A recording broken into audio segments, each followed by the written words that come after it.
Good evening, ladies and gentlemen. If I can get your attention, we are going to begin the proceedings with the national anthem. If I can ask all of you to please stand for the national anthem.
It's always that moment, thank you ladies and gentlemen, you may sit down. It's always that moment after our land, you almost need a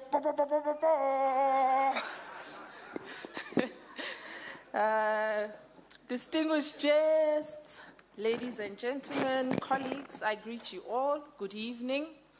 My name is Boipelo Nkadimeng, I'm from Old Mutual, but today I'm here as your program convener. Looking forward to today's day, the discussions that we're going to have this evening, and a really topical thing that we're talking about today, especially today, on two-pot system.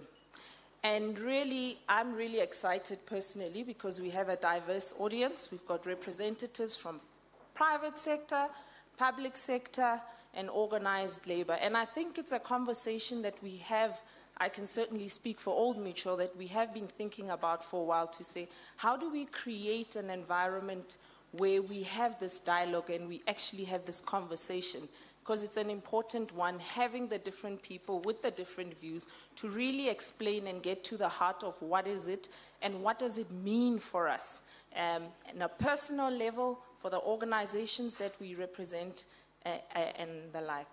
And so, you know, I'm looking forward to lots of questions. I encourage you to think about your questions that you want to ask to our panel. We are very fortunate to have a wide range of panelists who are experts in their own right. And if I can pick on Michelle Acton from Old Mutual in particular, she's our subject matter expert on all things two pots. I'd like to also a warm welcome to our colleagues who are joining us online. And also to really mention that I'm really excited about the partnership that we have with ULP, Unleashing Leadership Potential. And really today is about making sure that we have those robust discussions. And I'm really mindful of time and the things that we need to cover, but I think it's important as the program director to get the basic house rules out the way. Firstly, your bathroom facilities are located on the mezzanine level, as well as, that's the mezzanine level, as well as down here on the left side of the room when you're facing the stage. There's also a dedicated smoking lounge on the mezzanine level. I was quite surprised to see that, but not that I'm judging. In the event of an emergency, look at me, stay calm. I will take my heels off and I'll start running out. And then when I get to the other end, I'll tell you what happens. On a serious note, in the event of an emergency, please remain seated. The venue team will initiate the emergency procedures and evacuate everyone through the emergency exits. And there's a couple of them in here, so just remain calm and remain seated. There are a few people around here who know what to do and will direct us. So there's one on the mezzanine level, there's one on the cigar lounge. Where is the lady to? Where's the cigar lounge? Cigar lounge is that way. And then the other top of the staircase, which will lead you to the front door. Once you've exited the building, please can you make your way to the main gates of Melrose Arch or on Collett Drive. Lastly, from the house rules, we do have parking ticket validation. If you do need your tickets validated when you leave, some of you would have done it when you entered the room, but if you have forgotten, please on your way out, do so. Now we've got all the house rules out the way, and we get to the real reason why we are here and to talk about all things two pots. I was mentioning that we're very excited to be in partnership with ULP, which is the Unleashing Leadership Potential. The founder and the chairman is Prof. Maurice Radebe, who will be taking us through a few things. He's also the director of Wits Business School. I was actually going through a lot of the things that he does, and there's a lot of things. He's a busy man. He's a very busy man, and we are blessed to have him here share this evening with us. So with those few words, Prof, I'd like to ask you to come on to stage.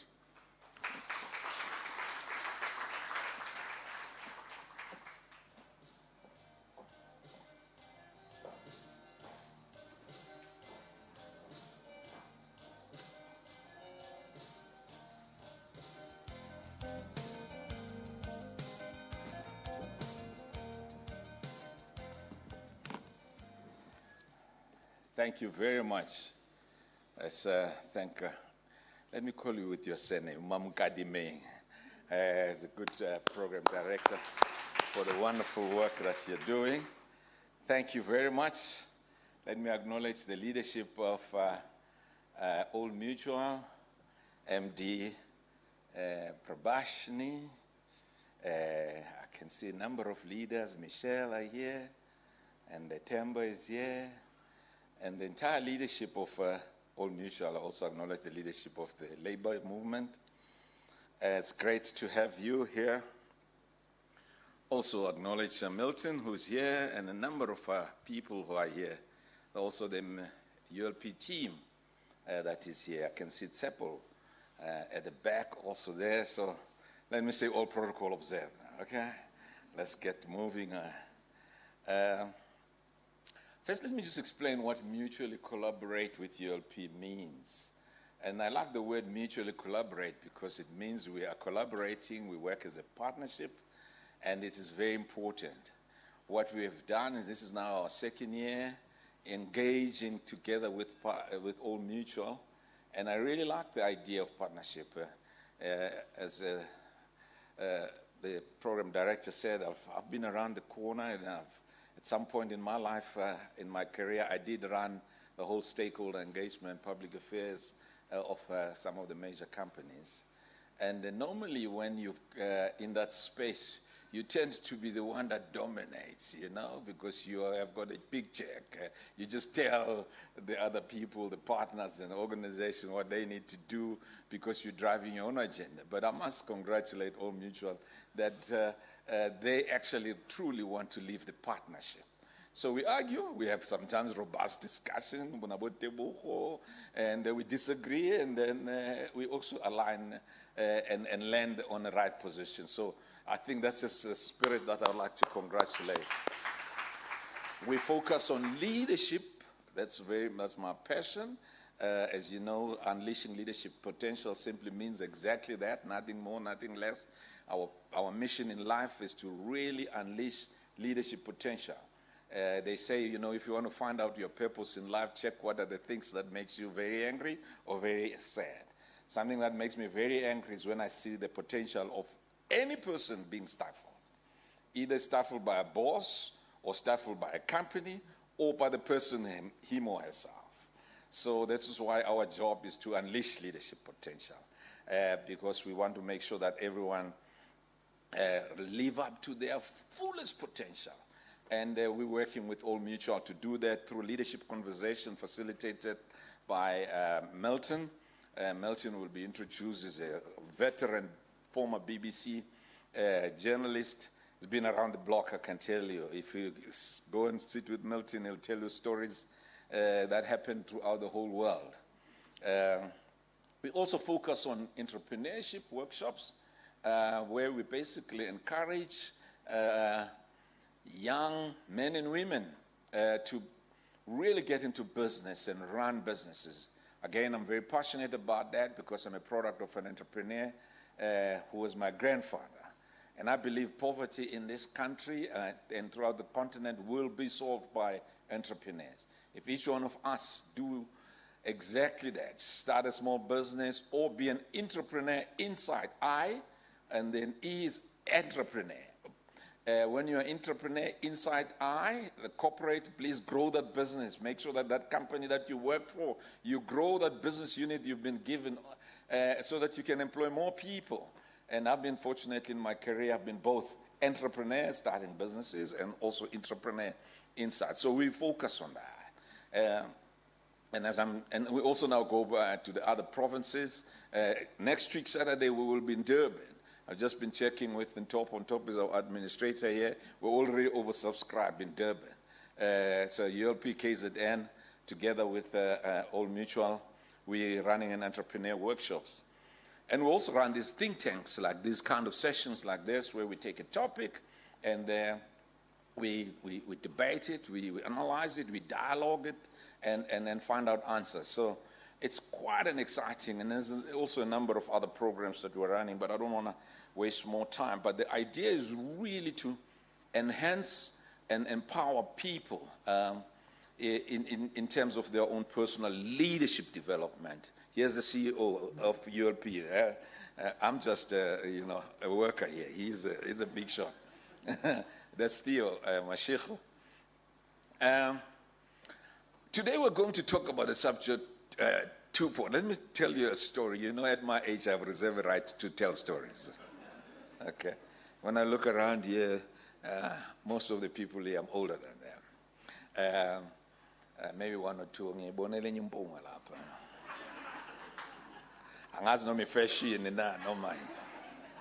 Yeah. So I've been around the block. Many, many years ago, over 3 decades, there was no provident fund. There was only a pension. And a pension, you see that. You're born with a was,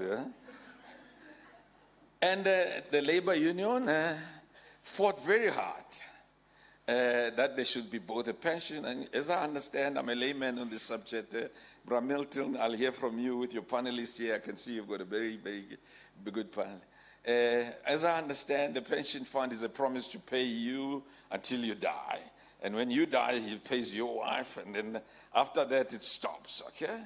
So that was a pension fund. And then the labor movement fought quite hard and then said, no, there must be a provident fund so that you can choose between whether you want a pension or provident fund. Now here, I'm a 24-year-old, and I'm starting to work. So I won't tell you the year because then you'll guess my age. 24-year-old, and I'm starting to work. When you're a 24-year-old, your first 2 jobs or 3, you don't stay too long at them. So after 2 years, I resigned from this company. It was part of the PG group. We're down there in Alroad. It was a family,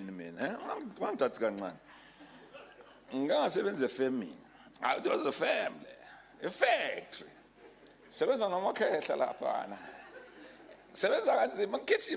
I was a BSc student. I was running up and down and working hard. And one of the old men I said, I could tell you when you're very, But let's tell you.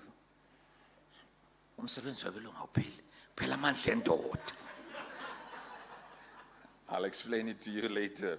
But it simply means that if you work too hard, you'll be exhausted very quickly. You know the word. Now, when I speak to you, because I run businesses now and a big one, and I started business, the first thing I tell all the employees, I said, "I'll circumsevenze of a long month, wait to 7 months." Okay, all right. But let me divert it a little bit there. So here am I, 2 years later. The union has fought for us. Now we've got a provident fund. In Jamang resign, I took my provident fund. 2 years, the first time. Second time I worked for another company. 3 years later, I resign. What do? There's a provident fund. I take my provident fund. I finished it. Now listen, I'm telling the story because I don't want you to do this. The third time, I worked for a company, 8 years. And then a provident fund was a bit serious. So I thought, well, let me now be an entrepreneur. You know, my grandfather was an entrepreneur, so I really have to start. I take all my provident fund, I put it into a business. 2 years later, the business go bust, boom, with my provident fund. Are you with me? I promise you, that was a very, very serious mistake that I made. Thank God that after that, I learned my lesson, so I was already in my 30s, mid-30s, and I said, no, this time the clock is ticking. I can't risk that. Fortunately, and thank God there, because from then on, I never touched my provident fund, and my earnings just exponentially grew, so I was able to cover up.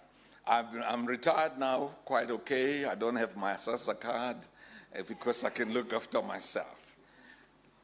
Listen very carefully what I'm saying. The moral of this story is that it is an extremely dangerous thing to do. I'm very fortunate because I can be able to live now with my annuity income, but many of my colleagues at my age are in abject poverty, serious abject poverty. And they leave Johannesburg. Babuyele emakhaya amaskral. Bayohlala in the farms of their homes. Some of them will go back to Hebron. Some of them are go Limpopo. Because they cannot afford to make ends meet. So this subject is very important that we're talking about it. I'm just laying a foundation for it. And I'm glad that now, actually, as I understand today, the parliament has made a decision that actually you must keep 2/4. 2/3, save it. 1/3, you can at least do the 1/3. Or share something. So it's a very important subject, and I really think that the panelists are going to make sure that we learn about it. And they told me if I want to speak online to people online, everyone online, please listen very carefully. Don't make a mistake I made, because you may not have be fortunate like I am. Don't take all of your money out in terms of a problem. When are they doing this thing, implementing it? Because people are going to rush now. March, 1 March. So don't rush and go and take your provident fund. It's a very risky thing to do. Hopefully this 2-pot system think tank that we're going to have today, with all the dialogue we're going to have, will help us to get pearls of wisdom from the experienced people that are here, and be able to really make sure that this panelist, led ably by Milton, will unpack. And you're welcome, obviously, to engage in the ULP Old Mutual sessions. We engage, we debate, we talk. So please participate. Thank you very much.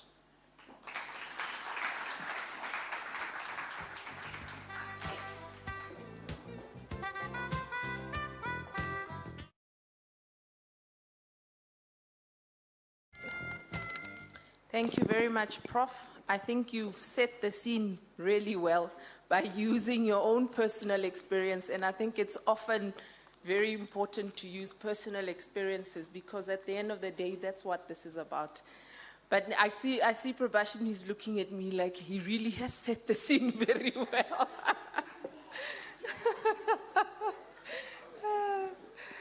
But nonetheless, Prabhashini Moodley is our Managing Director for Old Mutual Corporate in particular.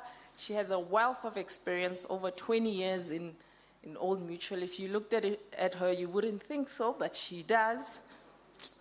You look at that.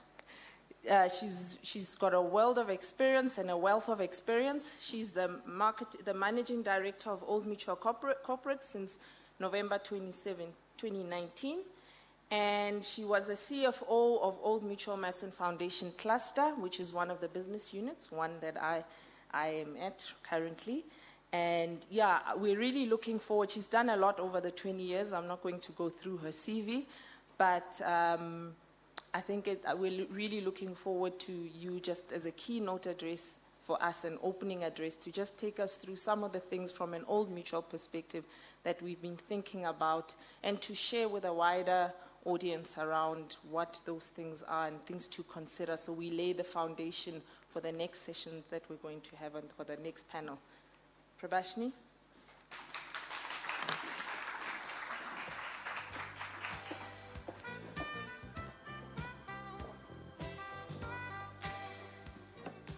Good evening, everyone. It's a real pleasure to be here with you, and I want to thank you for choosing to spend your Tuesday afternoon with us. I parked and I walked through some of it's vibey here on a Tuesday, and you're spending time here exercising your brain, so thank you. I just said to Prof, he said he was just telling his personal story, but you've articulated so well what it is that this retirement reform is looking to address, because it's looking to have an impact on ordinary people and their outcomes in retirement. So up until a few weeks ago, we were planning for 1 March 2025. So we thought we've got a little bit more time to sort out our admin, more time to educate. But as of noon today, we're back on for 1 March 2024. So we thought we had a bit more time as industry, also as SARS, because there are tax implications, as the Financial Services Conduct Authority, because there are regulations and rules that all the retirement funds in the country, pension or provident, have to now amend to take care of two-pot. So I can't remember how many there are, a few hundred, a few thousand right now, will be submitting these rule changes. And the FSCA needs to be able to go through all of those rule changes. While we don't have the additional time, and we do need to go back to our original timelines, the most important thing for us is, like the Prof started out with, is our members, so the individuals, the people that this will impact. And at the core of all of our efforts is a commitment to those members, the ordinary South Africans who trust us, the financial services sector, with their future wealth. Whenever I'm with our colleagues in the labor movement, they remind me, pension and provident fund is the deferred wages of the workers. It's not your money, it's theirs. So tonight's gathering and discussions that follow, it's part of our collective effort to lead the thinking and the thought leadership in the retirement fund industry forward for all of society. And we're appreciative, Prof, for the collaboration with ULP and the opportunity to engage on topics that are topical and relevant to the everyday lives of South Africans. Throughout our engagements, we often get technical questions, so the hows, the what's the tax implication, how often can I withdraw, how much can I withdraw? But there are also some philosophical questions like, what do the changes mean for behavior? How is it going to affect how people think about their retirement savings?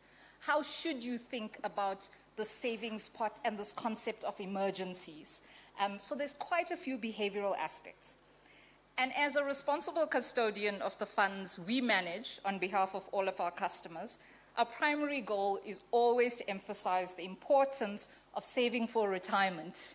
So your retirement savings vehicle cannot be the answer to all financial needs. And whenever we think about, yes, having the one pot that gives us access, the other second pot with the preservation, we have to remember always what is the ultimate goal of this, this tool or this solution. It's to save for retirement one day.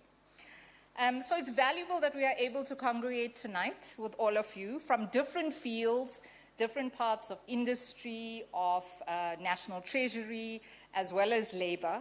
A think tank, I think by definition, there are many profs and doctors, they're like much smarter people in the audience. A think tank is when, experts get together, consider various problems, and you try to work out ways to move forward or solutions. So that's what we are here to do today. No pressure. So according to our Old Mutual Savings and Investment Monitor for 2023, the reactions from people out there to this retirement fund reform is quite mixed. Only it's not mixed, it's mostly positive or mixed. Only 9% of respondents felt negatively about it, as in, this is a bad idea. Most of them felt it's a good idea, or they weren't quite sure. So according to our monitor, the top financial priorities for South Africans are dealing with emergency expenses. And someone reminded me, South Africans are a very innovative and creative bunch. We will find an emergency every day. And then the second is paying off debt. Saving for retirement is in the top 5, but it's not what is top of mind, which is not a surprise given the constrained economic nature of our environment and the constrained cash position of individuals in South Africa. It speaks to the nowness that South Africans tend to focus on and not the long term. Of those who left or changed jobs in the past 2 years, 59% belong to a pension or provident fund, and most of them behaved just like you behaved, Prof, when you started or changed jobs. Only 29% preserved their retirement savings, which means 71% took a cash component versus reinvesting and leaving that money there for the long term. 62% of fund members concede they are likely to withdraw some of their retirement savings before retirement if this was allowed. And it's in line with our expectation as the Old Mutual Group. And we anticipate across our occupational funds, so that's employer-sponsored funds, as well as our individual retirement annuities, we're expecting more than 1 million members, just Old Mutual clients alone, to be coming forward to withdraw funds when this becomes available. So though we will always encourage the need for saving and preserving your retirement savings for retirement, we acknowledge that individuals are cash-strapped. And with the current employment situation, people will be coming forward for money. So it's really important to consider some of these numbers, which was perfectly illustrated by Prof's personal story, so we can meaningfully chart a way forward that will improve the long-term outcomes for us, for the people in our care. This is unleashing leadership potential. So everyone here is in a leadership role in some sphere. So how do we as leaders consider this and how we can get to a better outcome? So with that said, I'd like to thank you again for your attendance and in advance for your contributions. Thank you.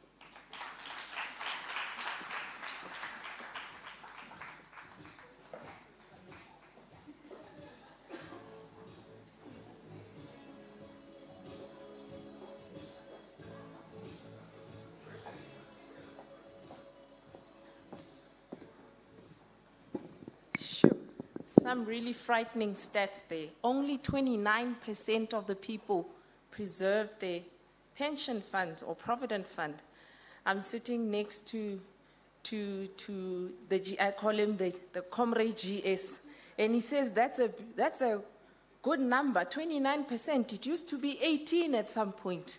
So we're moving, albeit at a very slow pace, and I think today's topic around two-pot system really speaks to how do we increase that number and really get, South Africans to save a bit more. And I know Michelle feels strongly that one of the ways to do it is to have some form of legislation, because left to our own devices, we don't change. If 2 years ago and 30 years ago, a lot of people take their pension fund or provident fund when given an opportunity. I think, it's clear that we do need to do something different.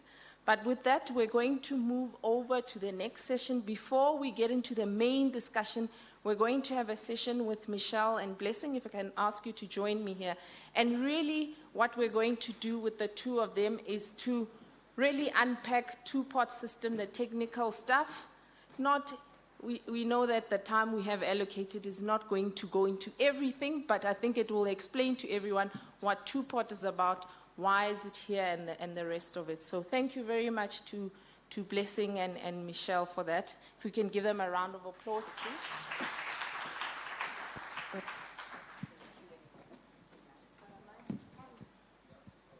Are they on? Perfect.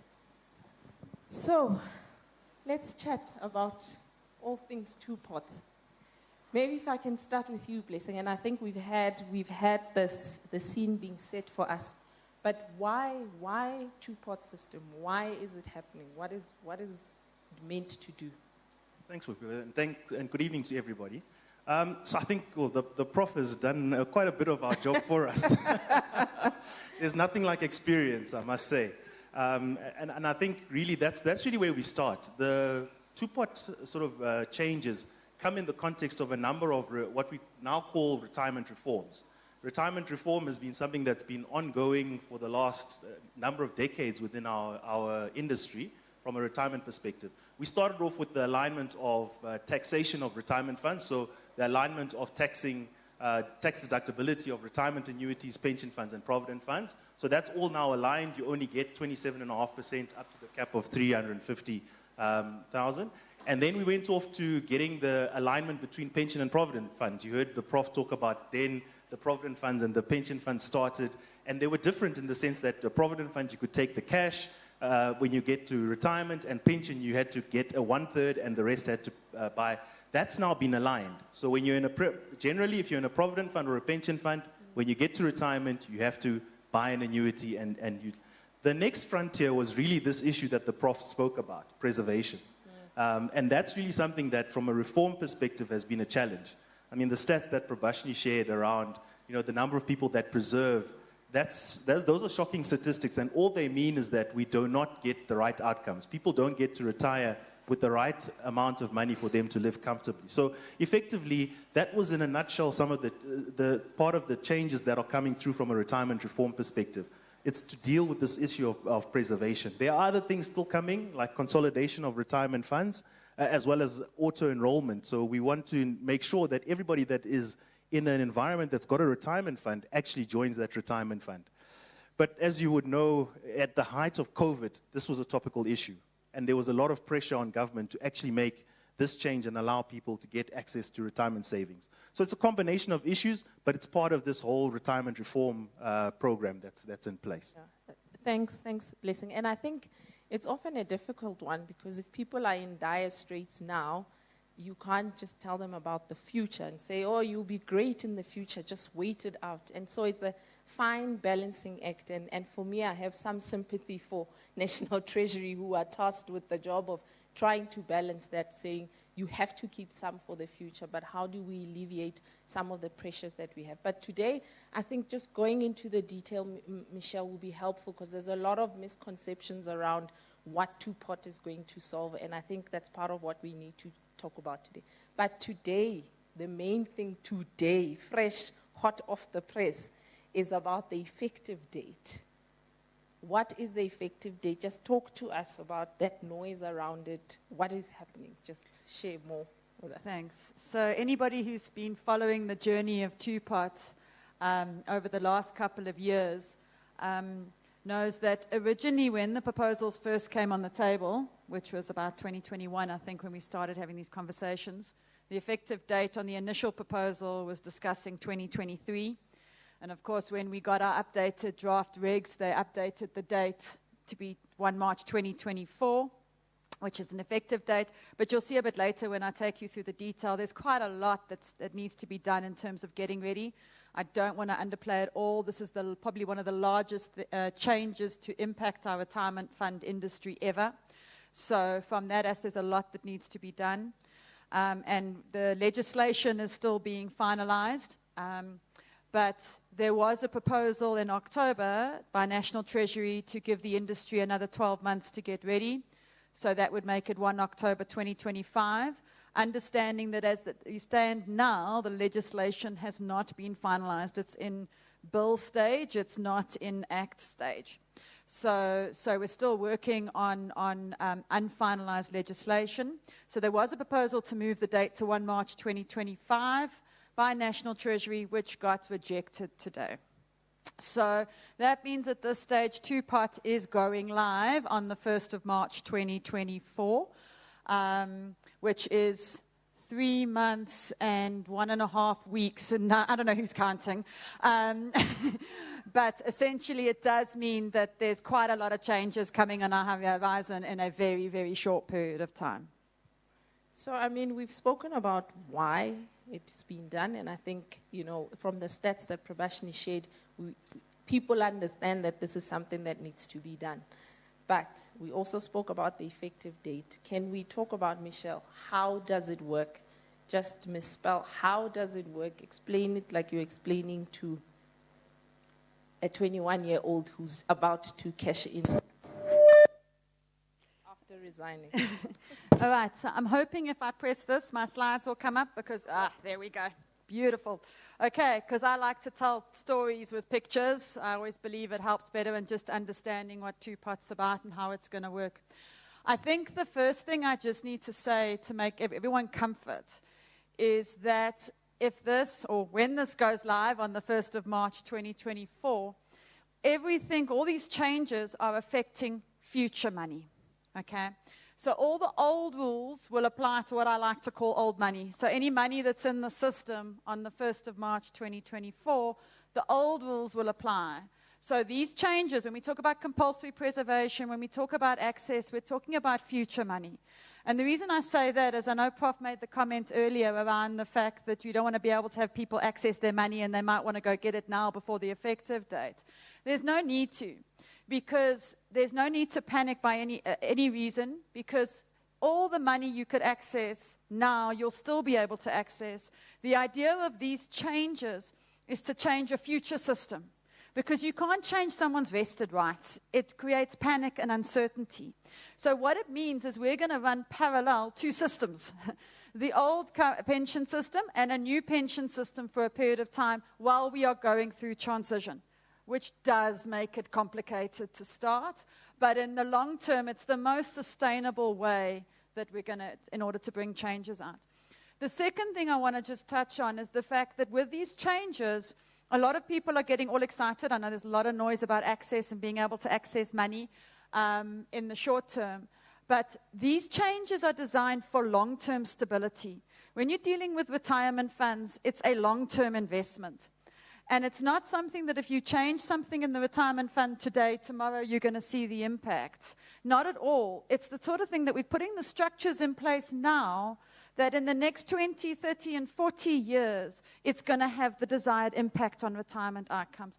We can't solve the person retiring next year who hasn't saved enough or cashed out. We're not going to be able to solve that. But what we can solve is for the next generation that is coming into the retirement fund industry, when their first contributions start being allocated, to make sure that they will be going to that individual's retirement. So I just wanted to make those 2 points before I go.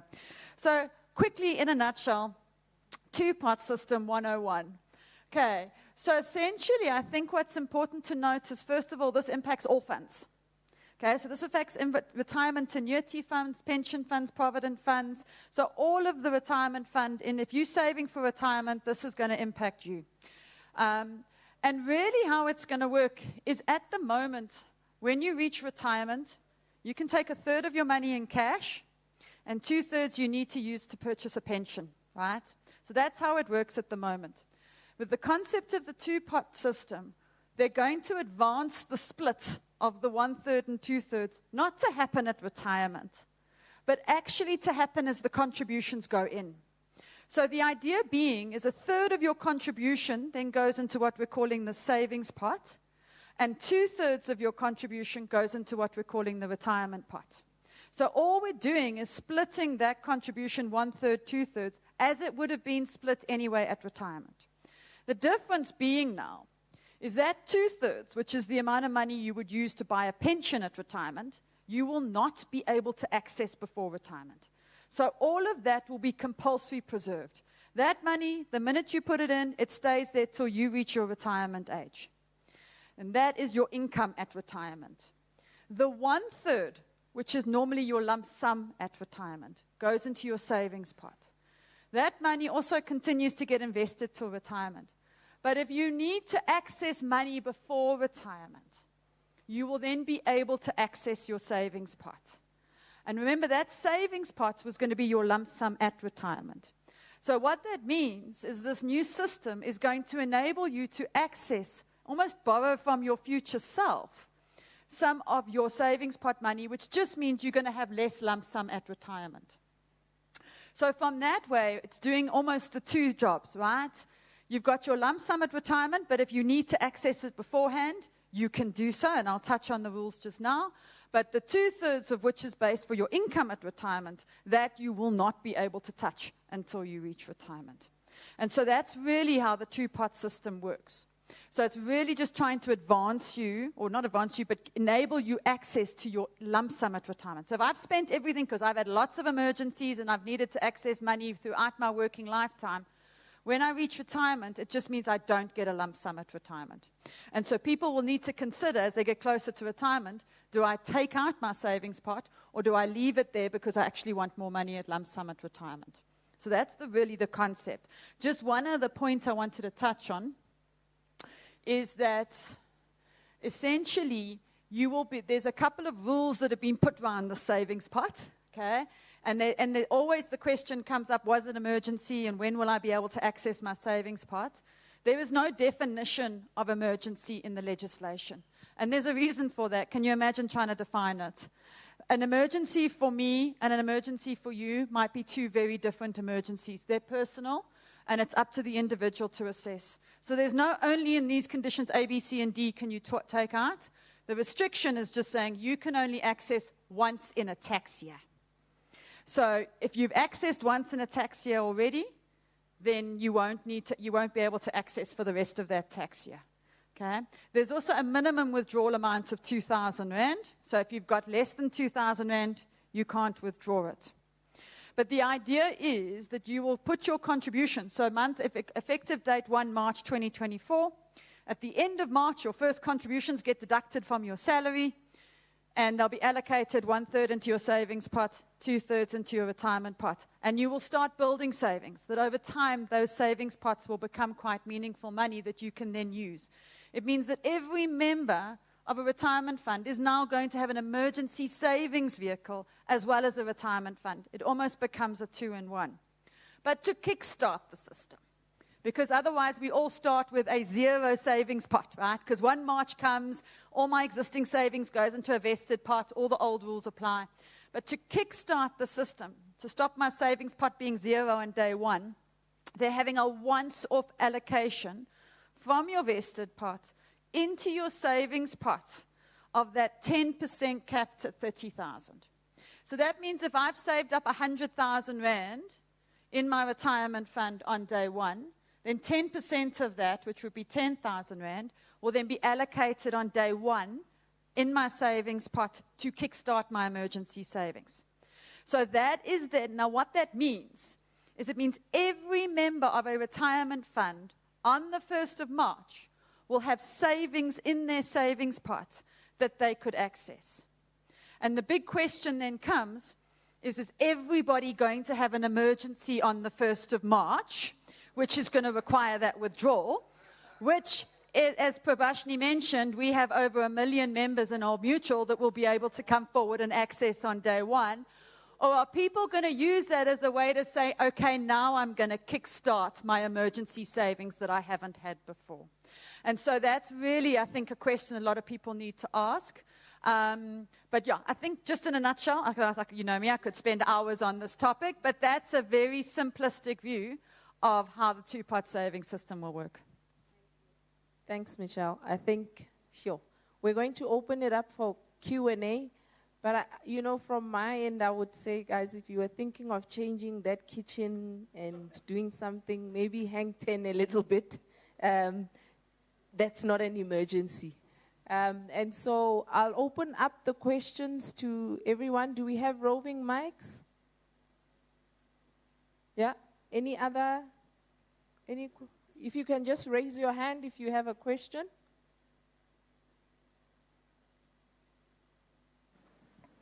Does that mean I can keep on talking? You're all a little bit shell-shocked. Okay. If I can then, Yeah. if we've got a bit more time, Yes, we then what do. I'd like to do then is just give everybody a bit of an indication on the beneficial impact of two-pot. I think the first thing, just to touch on why, there's been going to be a lot of noise, I think, in the media. Everybody's seen it. The date's changed. Why is that such a problem? Surely we can do this. I think just to put it in perspective, if we have a look at what administrators have got to do to get ready for this, because that's always the hot topic, and what does this mean? Just to give you an idea in terms of what these changes practically mean. Now, bearing in mind, in South Africa, we have about 6 million retirement fund members. So it's quite an impact, number of people that are impacted by these changes. But essentially what every administrator needs to be able to do is firstly be able to build the capability to actually split money across two pots, right?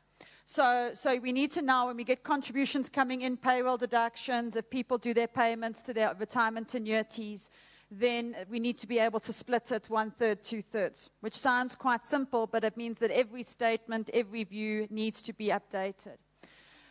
Secondly, I think we've also got to be able to do the over 55, so there's a rule around the over 55s and the groupings there. But the bigger and more important thing is currently claims from retirement funds are processed via an employer or via a intermediary. Why? Because somebody resigns, we process a claim. And in the new system, members are going to be able to come forward and claim from day one, okay, without the employer involvement. And not only is the volumes exceptionally high, so if you think about it, if you've got a fund, if you're an employer and you employ 1,000 people, all of a sudden all 1,000 people can come forward and claim money from the fund on day one. But the other challenge is we need to know who those people are. And retirement funds get their information from the employers, right? The employer will give us a payroll schedule with the name of the person, the surname, the number, the ID number, etc. And when John gets hold of us to say, right, I want to make sure I want to access some of my money, we've used the employer to verify that John is John. And in the new world, we won't be able to use the employer to confirm that John is John. We need to be able to confirm John is John with John. And the only way we can do that is through the information that's been provided by the employer. So processing and validating individuals is going to be a massive area of focus.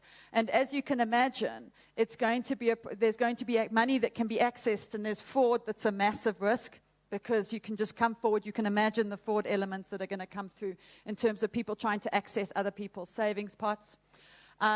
So there's quite a lot of work that is actually needed to be done, let alone the rule amendments and all of the legal stuff. It is SARS. So when you take a withdrawal from your savings pot, let's say, for example, you've got 30,000 in there, we have to take your marginal tax rate off that. And we need to know how to get that marginal tax rate from SARS. So there's a lot of these sort of complexities as well that are in it. So it's not a straight line, this is exactly how it should work, and it makes sense. There's going to be a lot of system build that needs to go on, and to make sure everything's ready. And of course, as I mentioned, we've got now 3 months and a few weeks to do it. Michelle, I think also a big one is maybe to take us through the limits around what people can access from day one, and just some of the things that we're waiting for practically. What does it mean? I think I've heard a lot of people speak to me and say, sure, so if I can access 10% and I have 1 million, 100,000 is what I'm getting. No, there are limitations, and I think it's important to just address those high level. Yes, so I think that's a very good point. We talk about 1/3, 2/3 splits, then we talk about 10% capped at 30,000. There's lots of different numbers coming through here, right? And it does create confusion. So I think it's important to remember we need to split it into two parts. The part one is the kickoff, right? And kickoff says on day one, 10% of your retirement savings that you've saved up, capped at 30,000, is what will be put in your savings pot. Okay, so that's the first bit, and that's based on your previous savings. And then the second part is 1/3 of future contributions is what needs to be allocated going into the future. And there's no maximum. So just to put it in perspective, people underestimate how much over time you're going to build up in your retirement fund. I mean, Blessing will tell you that we're looking at, you need probably to retire comfortably about 12 times your annual salary when you reach retirement. Now, I can hear all of you are going to work out in your head, my salary times 12, that's how much I need. Okay, I need to start saving, right? My job's done. The second, though, is think about the split. So we talk about 1/3, 2/3. So in the new system, if you've saved appropriately, which gives you your 12 times annual salary, it means that 4 times your annual salary will be sitting in your savings pot, because 1/3 of your savings will be in your savings pot.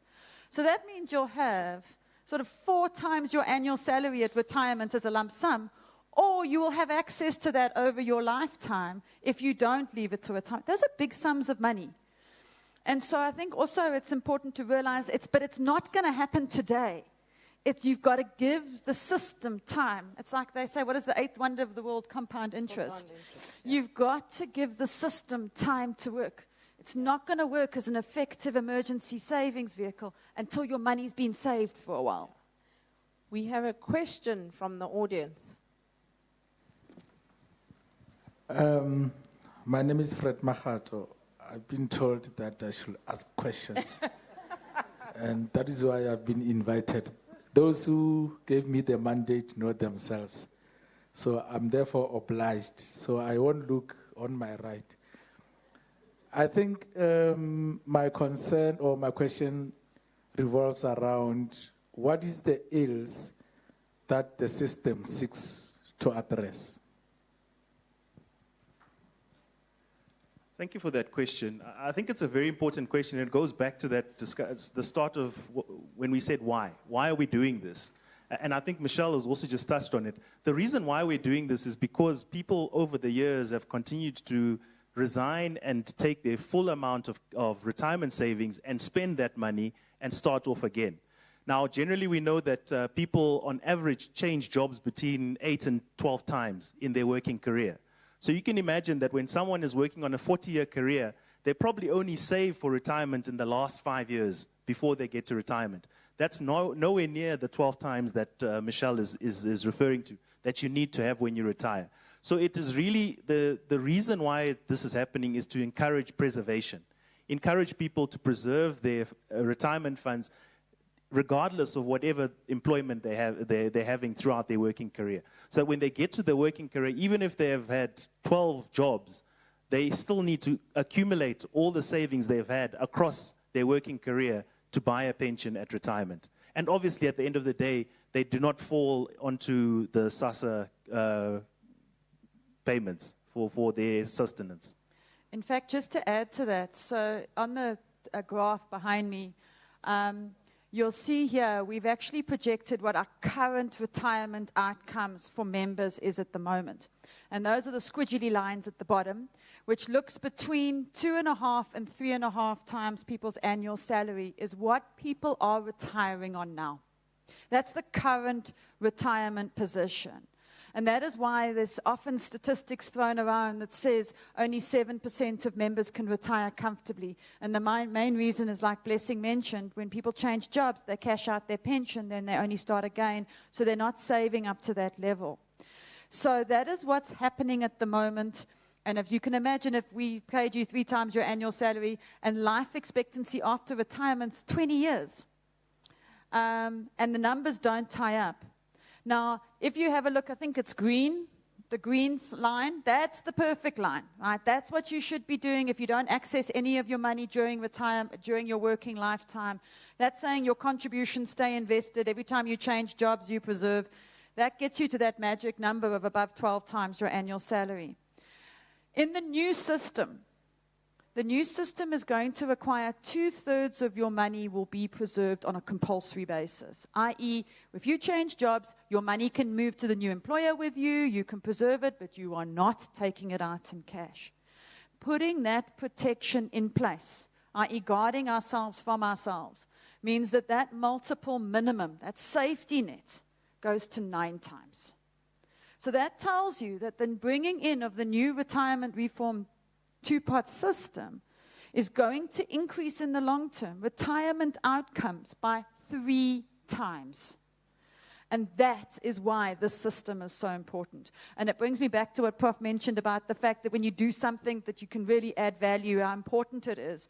The idea that we're going to be able to implement this, that means for South Africans, in 20 and 30 years' time, when they do retire, they're not going to have to depend on their children and families because they're going to be properly provided by their own savings, I think clearly outlines the value in this system. I think we have a question. Can we take just the last round so we then get to the main event? All right. Good day, everybody. My name is Batu Mohanwi, Old Mutual PFA.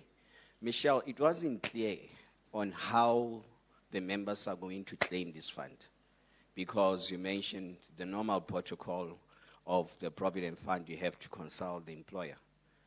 Will the member have to consult the intermediary, which is the advisor, to claim that amount? Because if there's advisor there will be advice given to that member on how to utilize that amount. Knowing exactly that as it is right now, if a member retires from a pension or provident fund, that Fed, they blow it up, eh? It's given. You know, people have built houses, tons of big houses, everywhere with the Fed without even thinking about saving it. So how will the claim be facilitated? By intermediary? Or there should be some sort of mechanism that can be used to make sure that that Fed can be taken out properly with advice given. And the other thing that was concerned to me is that because that pot of a third, it's a savings, the underlying funds that are growing that pot, will it be different to the regulation 28 that is compliant to 2/3? That will be interesting to know. Thanks, guys. You want to take one or should I? So in terms of the how the claims process is actually going to work, I think there'll be a lot more detail coming out closer to the time, but members will be able to interact digitally directly with the fund administrator. So for example, with Old Mutual, we're building a digital system where a member will be able to claim directly online or via WhatsApp through this process. Now, I do believe that the process will definitely nudge an individual before they start trying to access their savings to speak to a financial advisor, because it's absolutely critical. But what we can't do is keep the enforce the advisor to be part of every process, because the advisor will be very, very busy trying to process savings pot withdrawals. So our process is it's going to be a digitally initiated process by the member, recommending that the member speaks to their financial advisor if they're unsure of the implications, and informing them that this money is going to reduce their lump sum at retirement, because that's also important for people to remember. So that is being built in as part of the process. On the second point that you raised, so this is all still retirement fund money, so it is still under the ambit of Regulation 28, but you raised another interesting point around, would we have different investment strategies per pot? So in other words, if my savings pot, and I know I'm going to cash it in the next few months, should that be more liquid, for example, and I can cash it out, versus my 2/3 that's going to be in for a long term? So our view is that this is all retirement money. You actually, as Michelle put it, you're borrowing from your future self. Ideally, you shouldn't be taking this money. That's really should be the best sort of advice. And I'm not giving advice here, but that's really should be the thinking, that you actually leave this money until retirement. Therefore, your retirement investment strategy should be the same. So ultimately, the underlying investment strategy is probably going to be the same for both pots. Thank you very much. We're taking the absolutely last one. We're taking one last question. We do have to respect time. Thank you. So, Thank you very much for taking my question. Ronald Ninabe. I have a few questions just from an employer perspective. So I think it is an important point that you raised, Michelle, around the tax deduction, because people may think that they have 10,000 in their savings spot, not realizing that 2,000 or 3,000 are going to be hacked off for tax, and you're going to end up with less than that. Just a question around the splitting of the contributions into two pots. So up to the 350 will be then, obviously, in terms of capital, equally distributed, I would imagine, between the two pots. In terms of over-the-cap contributions, is that a similar methodology that will apply, meaning that the fund, therefore, also needs to be able to have record of exempt contributions and those which have already been taxed? I mean, is that what we're saying? Or is there some methodology where we can sort of almost ring fence over the cap contributions? Sure, that's a good question. And the answer is all contributions going into the fund will be split 1/3, 2/3, even if it's over the cap. And so part of the process, though, around getting that money back, of whether it's pre or post-tax contributions, happens through the tax directive process when applying at retirement, and that won't change, but there'll be no change in the split. So it's and around the tax element, I think that's a very good point. People often ask, why is this benefit going to be taxed? But all the money going into the fund, it's been tax deductible, right? So it goes in tax-free. You've saved your marginal tax rate on that money when it went in. But if you want to take it out in a way that it's actually not designed to be taken out, this is your lump sum at retirement money that you are borrowing from, then you will need to pay back marginal tax rate you would have saved if it stayed in the system. So from that aspect, I think it's just important for people to be aware that it's not like there's more tax coming in. It's the fact that actually it's just trying to equalize the money, that if you do end up using it as an emergency savings and not retirement, then you will have to pay the tax on that money. But if you leave it in there and take it out as a lump sum at retirement, which is what it's designed to be, then you still can get your 550,000 tax-free from that lump sum. So that doesn't change either. So, yeah. Thank you very much. A round of applause for our panelists. Just in closing, I think we've got a little something for our panelists to say thank you for spending your evening with us to talk about this very important topic that we have. Are you okay, Ayanda? Do you need some assistance?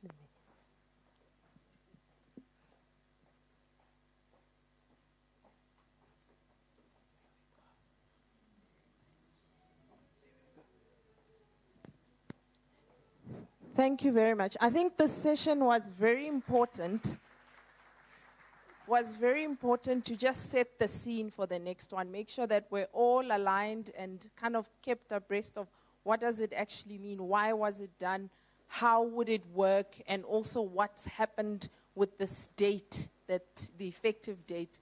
And now we get into the main piece of this, and we're going to have Mr. Milton Nkosi, the veteran journalist, BBC journalist. I am calling you, Mr.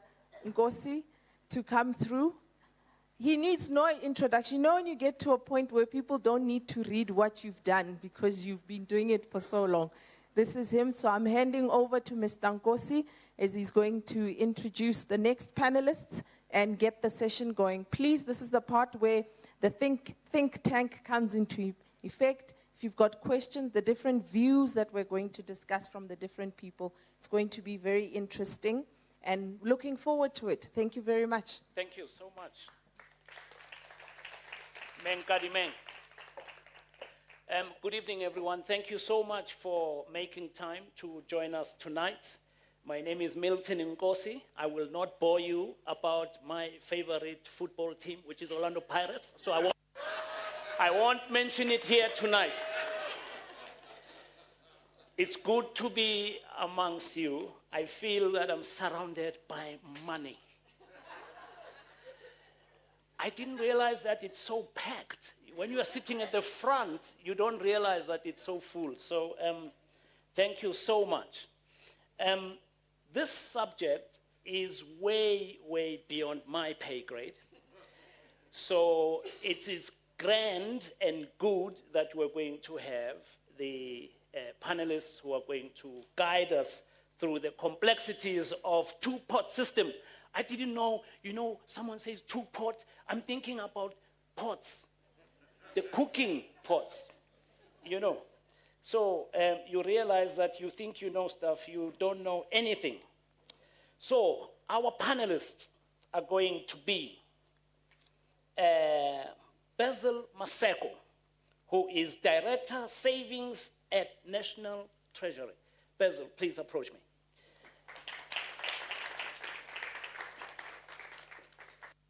And then we have the wonderful Takane Sitsabi Moshonga, who's General Manager, Customer Solutions, Old Mutual Mass and Foundation Cluster.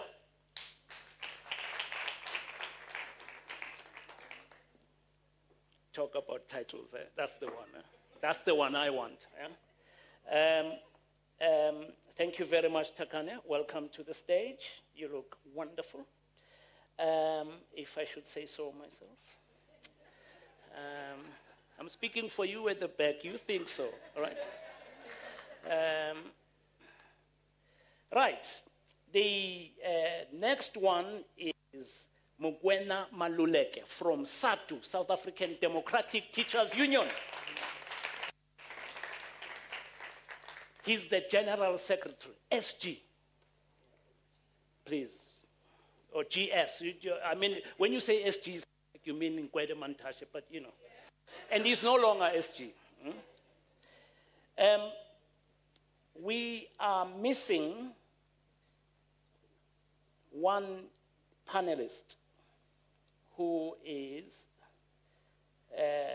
the professor from Wits who did not make it. So can I make an executive decision? Oh, he's here. Oh, brilliant. Please come. Thank you so much.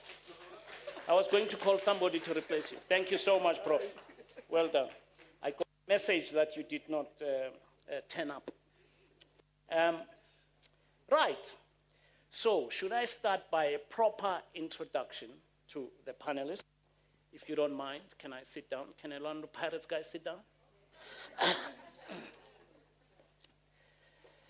Right. I start with you because you're closest to me. Great, thanks. Not because I like you. You are Old Mutual, right? Yes, I am. We are all mutual in tonight. Of course. So I'm looking forward to hearing stories from you beyond the jargon. And thank you very much, Michelle. That was so educational. I learned so much from what you said because you simplified it, right? Some of the difficulty about these finance things, which I've seen myself signing in the bank, I don't know what I'm signing. They just say initial all pages and sign at the back. And you're like, yes, yes. Yeah? Meanwhile, you are signing off 2/3 of your money. So we're building those kitchens. Who said that we shouldn't build a kitchen?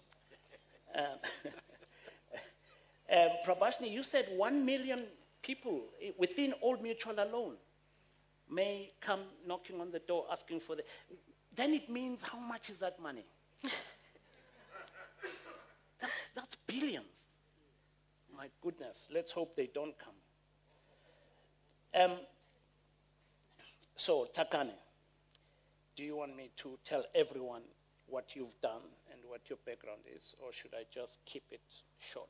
I'll keep it short so that we can hear more about what you are thinking about the two-pot system. So Takane is a qualified actuary with over 16 years experience in the financial sector. She has been part of Old Mutual in different roles across the retail and corporate segments for the past 12 years. Most recently, she held the role of Head of Customer Operational Performance in Mass and Foundation Cluster. Known for her strong leadership and business acumen, Takane won the MD Excellence Award for her visionary leadership in customer strategy in 2019. She holds multiple qualifications I like you. When you applaud, I like you. We're working together. She holds multiple qualifications, including a BBUSSC honors. That's a BSc honors to you. Degree in finance and actuarial science, and a general management qualification from the Gordon Institute of Business Science. She has completed a program in advanced management from Wits Business School, Prof. Tick. Tender, I say Wits. And also, she finished a global leadership program with London Business School. I used to walk past there, never went in. So, ladies and gentlemen, please put your hands together for Takane Sitsabi Mushonga. And then, in no particular order, we are going to go to Basil Maseko, who is Director Savings Financial Sector Policy at National Treasury. So he's got money at home. Basil is Director of Savings in the Financial Sector Policy at National Treasury, in which role he has played a key part in the recent retirement reforms. Ooh, he's the man we can blame. Basil began his career at National Treasury in 2006, initially serving as Director of Business Taxes and Tax Policy Division. That's big brains. There, he focused on various matters such as tax expenditure calculations, turnover tax, and business tax issues. Before that, he worked at the Infrastructure Finance Corporation, INCA, and also contributed to manufacturing development for the Mpumalanga provincial government. Notably, he was involved in the Mpumalanga Stainless Initiative in Middleburg. Educated as an economist, Basil holds a BA in economics and statistics and a graduate diploma in economics, and has a master's in development studies and an MBL, if you know what that is. Don't Google. Okay. And then we have, also to my left,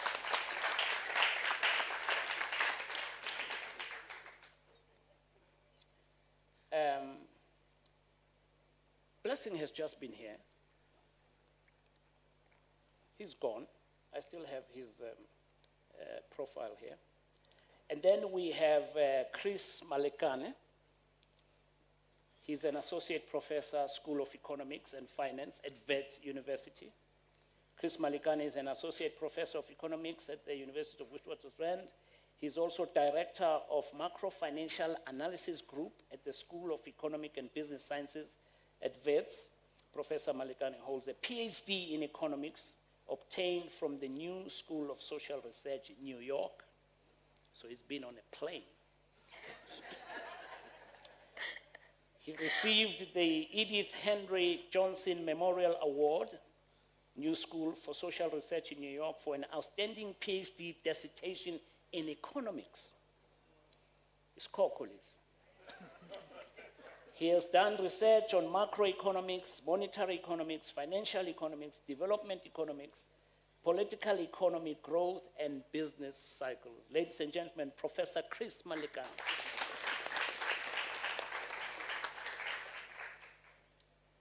SG, do you want me to go on?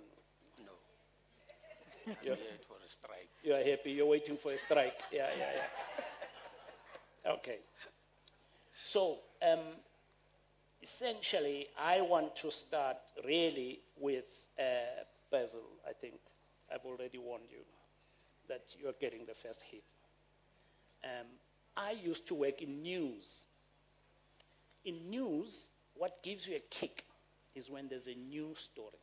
We don't like old stories. Every day you walk in, you want what is happening, not what happened yesterday. So as I sat here tonight, I heard there was breaking news from Parliament, apart from the fact that the Parliament voted to close the Israeli embassy tonight. In case you don't know, you know where you had it first from. And then, And also we now heard that they've changed the year of the two-pot system from 1 March 2025 to 1 March 2024. We've heard so much about that earlier. Basil, can you just explain the importance of the change of date? Well, it's quite a significant change because we're giving the industry sufficient time to prepare systems changes, as well as SARS. I think they also have to change their systems. So I think industry, well, and SARS, I think this applies equally. They can only change their systems once the legislation has been signed off. So at the moment, like I think Michelle mentioned, it's still a bill. So it will only be an act once the president has signed.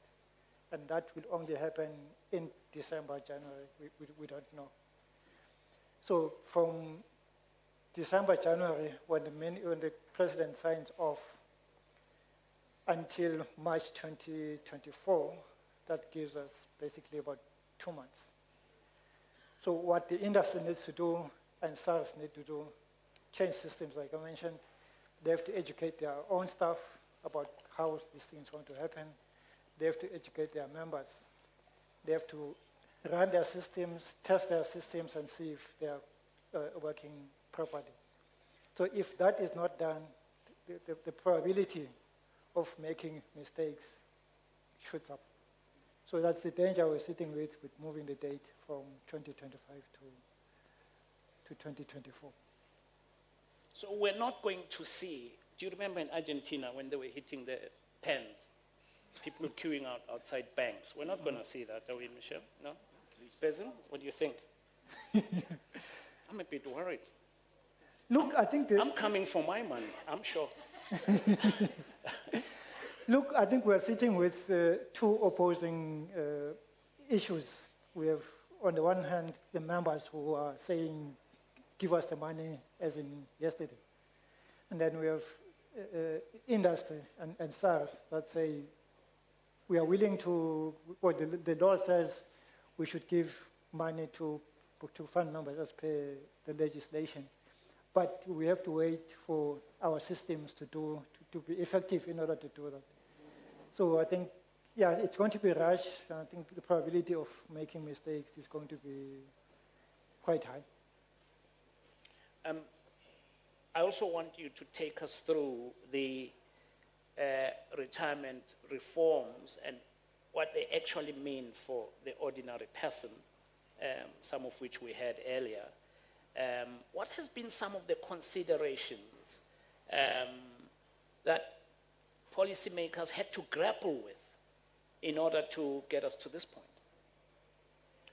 Well, I think the story of reforms started way, way back in 2012, I would say. I think we released quite a number of papers. I think one of which was dealing with preservation, other one was dealing with costs. I think one was dealing with annuitization of provident funds, and the other one was taxation, making uniform system of deduction across all retirement funds. So I think we are done with most of those reforms. So I think the two-pot system now enables us to effect the preservation proposal that we had many years ago. But I think just to add to what the previous panelists talked about, and why are we here, why are we on the two-pot system? It's basically because people don't save. So I have to save for the long term. That's through a retirement system. And then in the short term, I can save in short-term products, like going to the bank, something that I can withdraw relatively easy or quickly. So those are the two things we ought to be, as individuals, we ought to be, two legs that we ought to be standing on. But on the one hand, we're not doing the short-term savings. So a lot of people sit on the long-term savings. And even then, it's because they are forced by conditions of employment. So if it wasn't for employer conditions, people wouldn't be saving for retirement. So I think mention was made of problem of preservation. So you resign, you change jobs, you withdraw all that's there in your retirement pot, because that's in most cases, people withdraw, resign, because they need some money. You have a student that needs to go and register at university, or you have to pay some other emergency. So the only form of saving is what needs to look after you in retirement, but it's the only form of saving that you have at the moment. So you grab that by resigning. So the two-pot system is trying to address these two issues of not having short-term savings and not keeping our long-term savings for the long term. You know, where I come from, Orlando West, in Soweto. In December now, when they pay the bonuses, the first thing you see from my neighbors, the speaker comes out onto the stoop. Now you see the bonus is going to be chowed. Yeah. And that is really essentially what you're trying to do. You're trying to say, don't chow it. Please don't buy that bribe horse, not now, because January you're going to need school fees money, right? Yeah. That is essentially what's going on. Now, Takane, to you. What does this proposed two-pot system mean for Old Mutual's mass customer? Thank you so much, Milton, for asking that question. Obviously, a topic I'm very passionate about, given that we're the custodians of the South African mass customer in a large sense. And I think it would be remiss of me to talk about the South African mass customer without really acknowledging and appreciating the socioeconomic environment in which the South African mass customer finds themselves in. So two-pot is being promulgated against the backdrop of much economic turmoil around the world, characterized by very high and persistent inflation rates, commensurately high interest rates, global supply chain, restrictions, and largely, just a constrained economic environment, really leading to the average South African mass customer feeling the pinch now more than before. Also, the global customer, due to geopolitical tensions, feeling the pinch. So what does it mean, really? It means that in the recent past, we've seen unprecedented levels of financial stress amongst our customers as they grapple between day-to-day decisions on high fuel costs, escalating electricity prices, rolling blackouts due to load shedding, and having to make trade-offs between school fees, transport, groceries. And that's the living reality that, our customers find ourselves, living in today. Just to quote a statistic that in the post-COVID economy, the South African mass customer, 74% of them are actually earning less than what they earned before COVID. To quote another statistic, the South African mass customer on aggregate, outside of the retirement fund savings, only has less than a month's savings, actually in aggregate. Just to put some socio-economic trend in there, a lot of us know that we're living in an era where we're part of the sandwich generation, meaning that we're taking care of our parents, we're taking care of our grandparents, we're taking care of our children alike. So this, coupled with very low job security, financial stress, a very low confidence in the economy from South Africans in general, mean that two-pot and the liquidity it provides in the short term in the form of the accessible port will be very welcome by our mass customers. Having said that, though, not taking away from the importance of saving for the long term, it would also be remiss of me not to quote how South Africa's savings rate per GDP has transpired and progressed over time. Over the last 5 decades, actually, we have halved our savings rate as South Africans in general. And what does that mean? It means that if the savings rate and the savings trajectory dissipates, there's less appetite for foreign investment. There's less, funds going to private and public sector investment, and by extension, employment rates go down. So really, us as an industry and as custodians and the people who immerse ourselves in the daily lives of the South African customer, really welcoming the change brought about by Two-Pot, but in line with the other speakers who have so articulately said here before me, reinforcing the message that that accessible pot really should be used for emergencies and not to, upgrade the kitchen, as we so articulately said before me. So that's where the South African customer is today, Milton. That is, she delivers the bad news so nicely. You can miss the tragedy, right? This has just been like a tragic story, right? In case we missed it, guys, that's pretty scary stuff. And some of us still want to go to Konga. We've never been, and how are we going to do this when everything is locked up in pots? So, can I come to you, Bab Maluleke? So you speak for the people, for the masses. From a union perspective now, give us what elements of policy were particularly important for you when considering realities that your members are facing.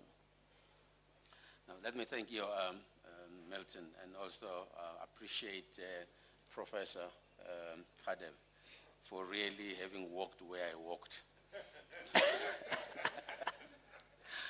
Yeah, so from the labor perspective, the policy changes basically is what we have been advocating for on the basis of what the statistics are saying, that really the lives of our workers was not improving. They kept on being locked into debts. If you walk in the schools, you walk in a police station, you go to the hospitals or clinics, you'll find that 3 out of 5 workers are indebted, seriously so. And when you talk about emergencies, to them, it's a very foreign word that you are talking about. Everything is emergency. So emergency is something that is supposed to be different anyway. But to them, it is like it's a daily life thing that they live and so forth. So I address a meeting and in a mass meeting, and you say, look, please don't resign. Don't take your money. You are going to hand over 45%, 39% to SARS. This is your money that you have worked for. They look you into the eye and they say, do you know that I don't have a room or a house, and I have 3 children? I'm still living with my parents, and I'm 45 years old. That one of my child has not received the results from one of the universities.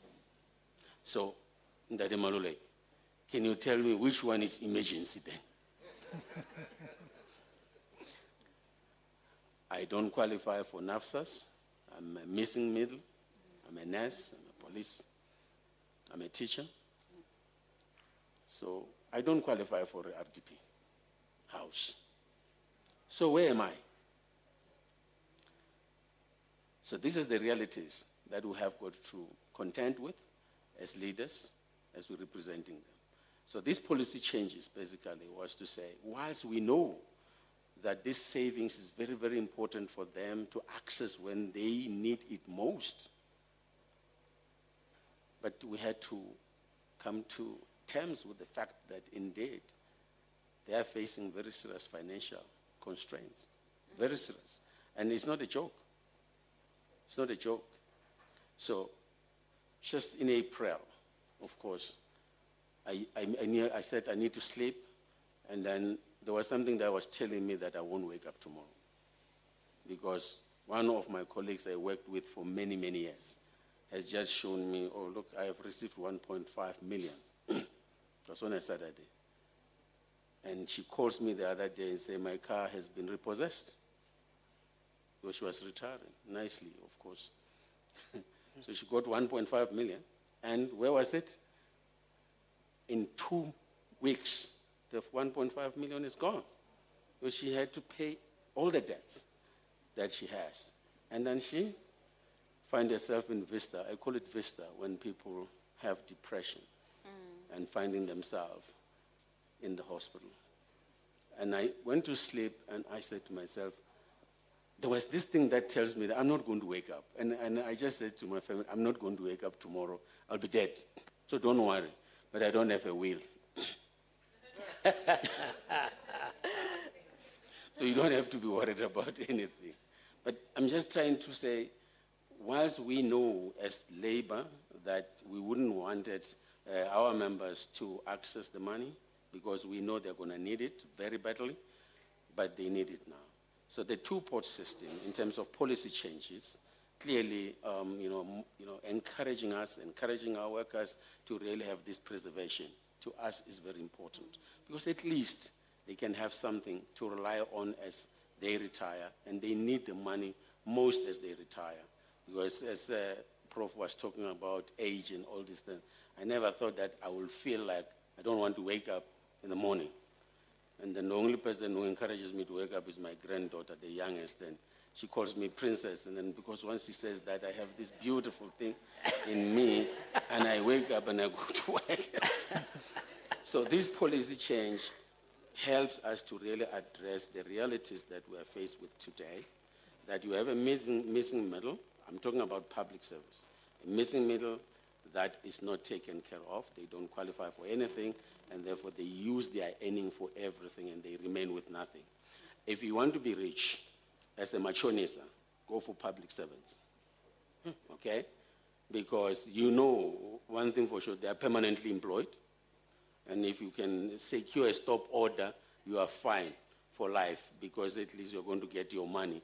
And even if they take 5 rand to home, it's fine, until Basil helped us to say, you can't take more than 15% from the salaries and so forth, which has helped us. So this is one of the policy, policy that is going to help us to be able to say they will remain in employment and not resign and hand over their savings to taxmen.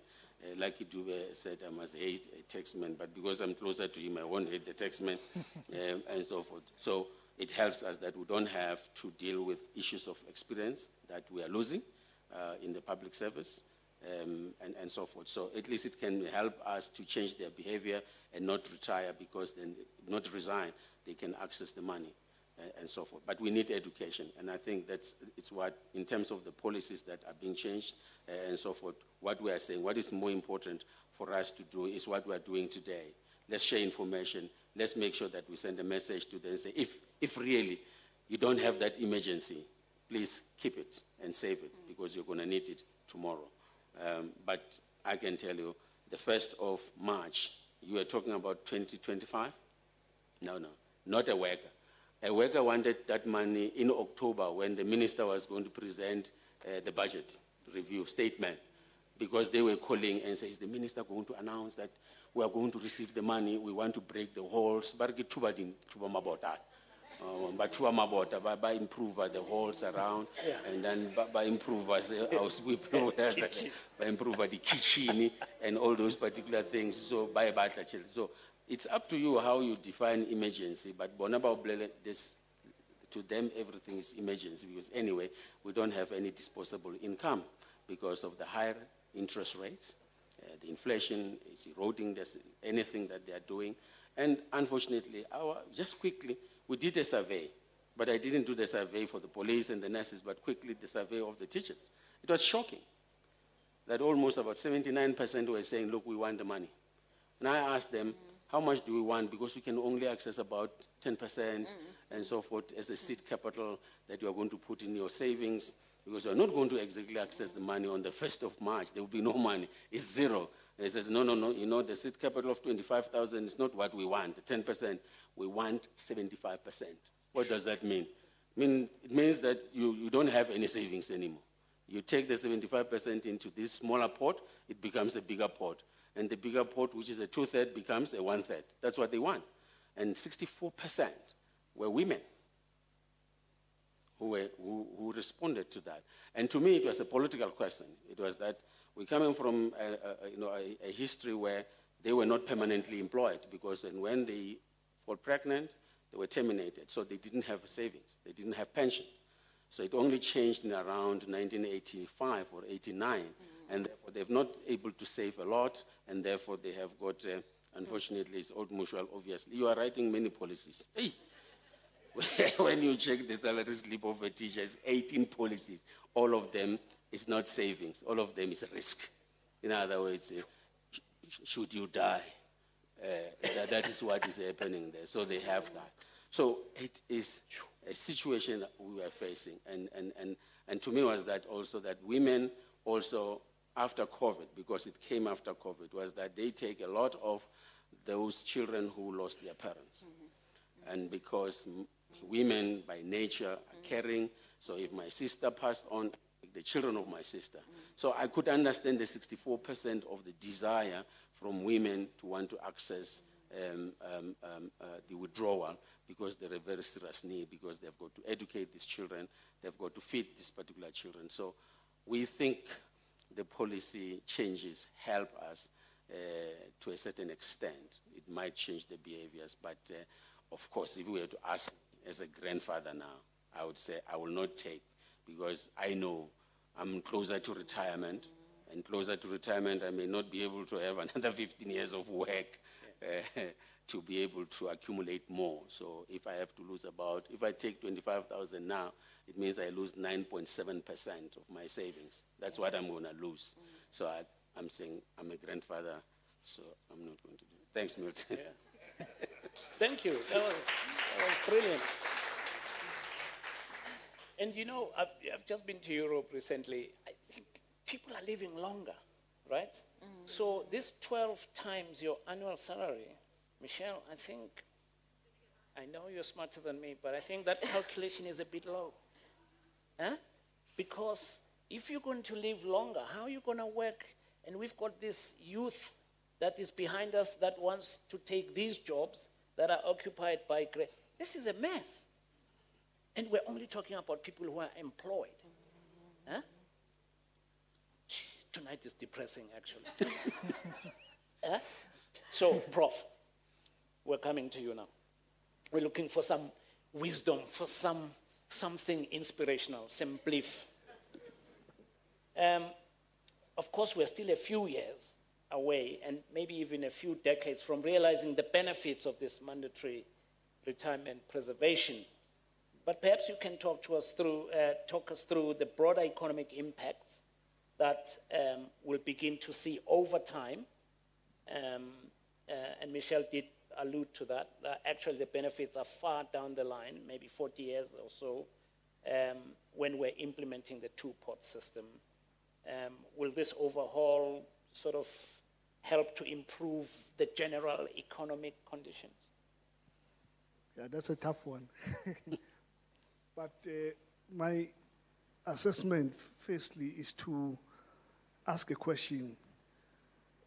Will this two-pot system really resolve the preservation problem?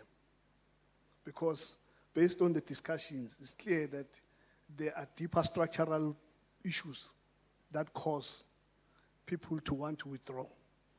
And I think we need to focus on those issues so that even if you have a two-pot system, the liquid pot becomes irrelevant in decision-making. So we need to, I think, look at it like that because, and I'll come to, if we don't address the structural issues, what will be the impacts, you know? So the starting point is that if you look at the spending of ordinary workers, it's largely on items or services that government could provide. For example, quality health care. right? The medical aid deductions, right? Look at education, right? The private education system is expensive.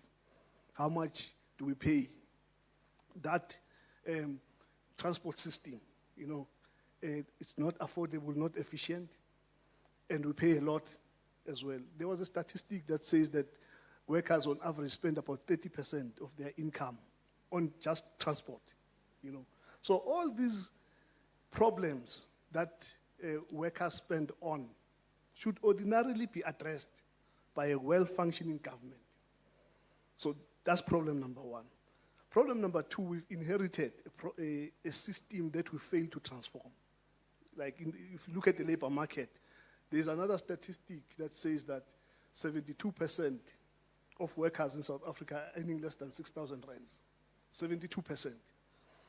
And 50% of workers are earning less than 3,500 rands. That is why the minimum wage was legislated. So, when we come and say South Africans have got a low savings culture, we need to also look at the structural factors, So that's so we need leadership. We're in a crisis. This is a crisis. The fact that we now have this two-pot system, treasury, the fact that you're thinking of a two-pot system, it means that there's a failure to address the economy. You see, how the economy works.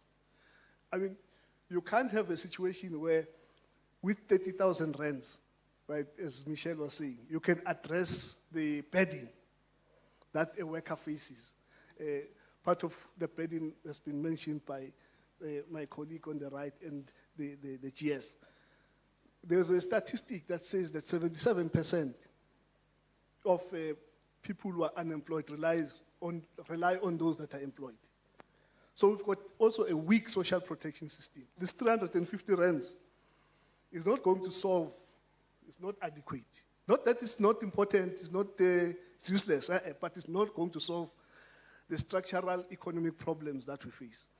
And what is scary for the pension system, the state pension system, is that now we've got decades of young people who've not worked.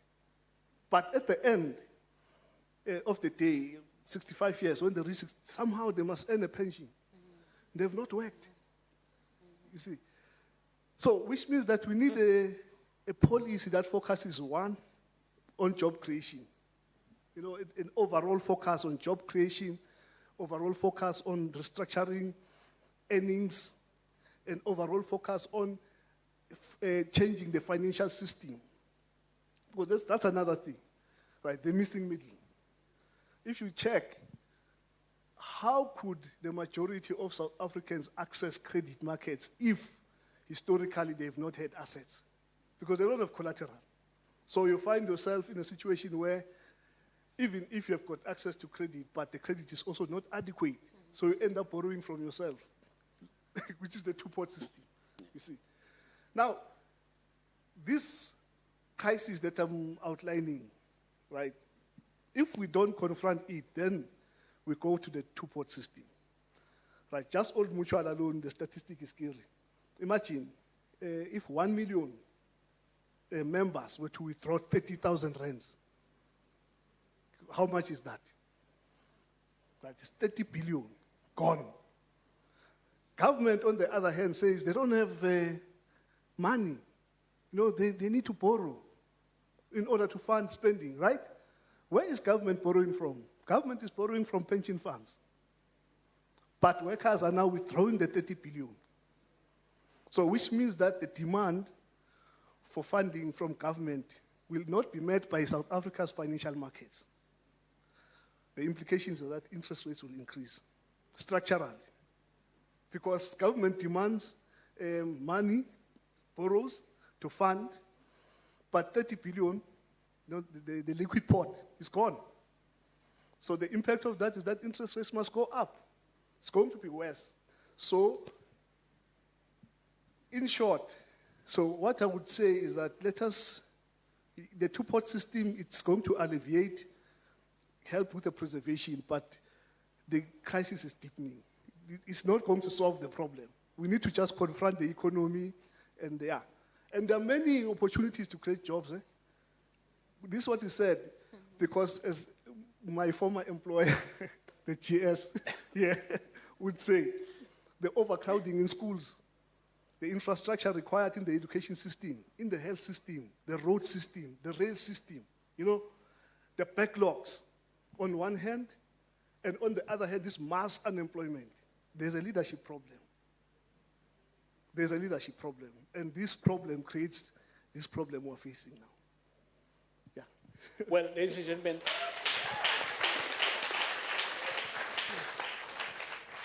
you are my witnesses. I did ask for inspiration. I am so inspired now. My goodness. So, if you are from Zimbabwe and you are crossing the Limpopo, coming to South Africa, it means what's going on in Zimbabwe.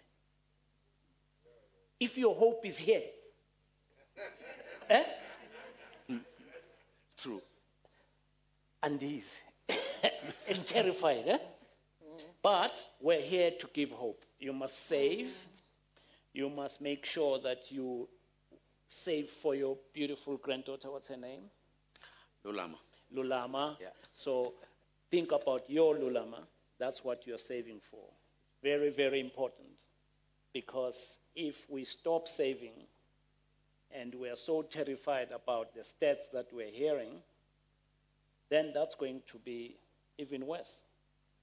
So we need to find a way of making this situation work.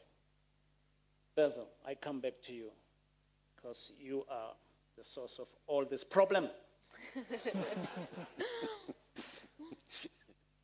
May I please ask you to explain how important it is for policy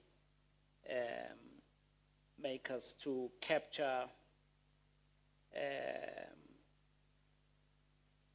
accounting for the future, long term, as I asked, I'm now moving long term, and what is the balance that government needs to maintain? I mean, it's almost sort of venturing there, but from your perspective. Well, I think let me answer from a treasury perspective. I think he was trying to address it from a holistic government perspective. So I think one is education, financial education in particular. Because, I mean, the teachers you're talking about, I think if they had undergone financial education, and financial education should not be once off, it should be continuous because there are new products that are coming into the market that suit contemporary problems. So I think financial education is key.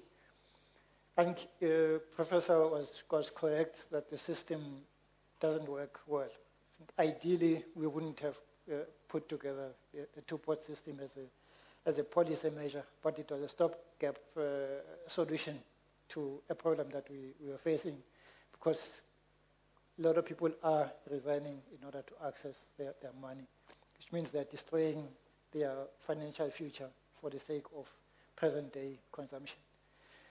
So I think it's also about behavioral change. So I think a lot of the financial burdens that we get into are because we don't understand our own behavior.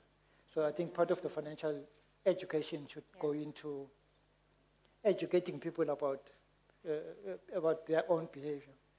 I think if you read some of the literature on behavioral economics, let me take a quick example, where you see a lot of shops, they say you buy 3 products, you get 1 product free. Why do you need to buy those products if you don't need the extra? It's a behavioral issue. You see a discount in buying those things, so you end up buying even if you don't need them. I think there's talk about stokvels being a large saving pool. It's a good concept, and it's it's not being policed by government. But come December, what do you see? You go outside of Macro, you find people sitting next to huge piles of groceries. Why? What are you going to do with those groceries? What storage facility do you have to put those things? And how long are those things going to last? You must eat beetroot for breakfast. Because you bought the Stockfell grocery. Yeah. So all of those things are behavioral issues. And I think I also met with somebody from a one Stockfell association a few weeks ago.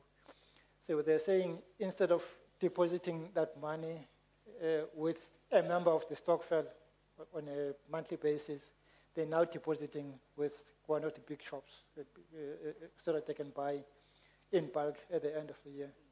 And they don't get any interest out of depositing that money with those retail shops. So there's a lot of learning that people have to undergo in order to understand their financial situations. And I think all mutual will probably have financial advisors. I mean, those are people that people can access in order to get an understanding of their own financial behavior. I mean, you get people staying in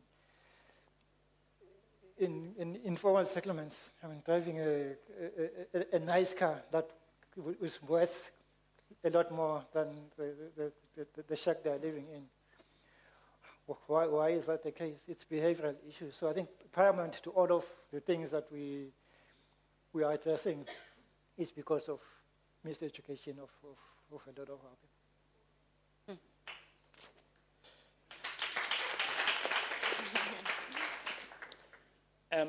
I come back to you, Takane. How will customers know if they qualify for the new system and how much they qualify for if they want to do a withdrawal? Please also unpack how the last few months have meant at a customer level, specifically what it means for the business to prepare itself for the upcoming changes. Thank you so much for that question, Milton. I can tell you we have been so busy behind the scenes. I mean, one can imagine 1 million customers, thousands of employers, a myriad of propositions and products that we need to deal with. The complexity behind this thing cannot be underestimated. So, you know, a huge customer education and empowerment angle. But as, you know, Mr. Mokhanui there at the back asked about intermediaries, a huge intermediary involvement with regards to how the system will work, what it means for withdrawal, you know, what it means for the vested ports, you know, versus the non-vested ports, what it means for retirement fund outcomes in the short term, the medium term, and the long term. It really has been a whirlwind of so much work behind the scenes, so much collaboration behind the various segments, and also engagement with the various stakeholders, the custodians of the retirement funds, the employers, unions, etc. So we at Old Mutual have really given, you know, Two-Part our best shot. I'm not even going to go into the industry level engagement. The likes of Michelle and company have had to drive to get to the right customer and member level outcomes really. But we have devised a very thorough communication strategy with both our intermediaries and our customers, letting them know, you know, if Two-Part is rolled out on the 1st of March 2024, you know, what it means for them, how they can, you know, access a digital link where they can, you know, enter their information beforehand, start talking to the advisors beforehand, so that on D-Day really we're aiming for a very seamless, very great experience for our customers and retirement fund members, so that in future they don't look at us as, you know, the people who who didn't quite support some of the very good member outcomes which might come out of two-part. And of course, reinforcing the message once again for us to remain focused on the long-term objectives, including ourselves as retirement fund members, that the accessible part really should be for emergencies, and the long-term creation of wealth in South Africa, as the professor has so articulately said here, Professor Chris, that it resides on us being able to save for the long term rather than being focused on the short term. Thank you. Michelle, can I bring you in? Do you still have your microphone there? You're, of course, an expert in the industry, and you sit on ASISA. Can you just shed some light for us about what the industry member feedback is? What are they saying? And what do ordinary South Africans say about the two-pot system? What questions are they asking you? Sure. Okay, so I think overall there's no doubt, and I think it's been mentioned a couple of times, that across the industry we haven't found many players that have not supported the two-pot system. So I think there's massive support in seeing the benefit for it, and especially in terms of the bigger picture and how it's been designed. I think there's been also quite a bit of drama in the retirement fund world, just around the uncertainty around the date, because this is a massive change. And to be told it's 24, no, it's 25, oh, no, wait, it's 24. When you're a large corporation making some of the changes that Takani has mentioned, that has massive implications. There's a lot of changes. So I think there's concern. There's no doubt from an industry perspective, there's a lot of concern, because now we've been told the date's 1 March, but SARS SARS hasn't yet finished building the system on how we're going to be able to process, and that's going to add quite a bit of challenge there. Do you think there might be an extension? Is there a chance for that? Is that possible? I'm not going to comment.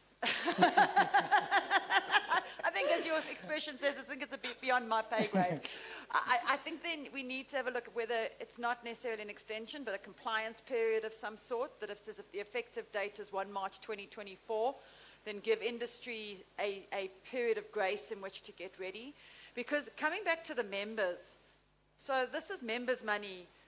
When you look at the size, I think the retirement fund industry in South Africa is about 3 trillion rands worth of money, right? That's a massive industry. That's individual South Africans' money. And this change impacts that. And there was discussion about paying out, etc. You can't rush something like this. And then there are the risks of mistakes or liquidity concerns, etc.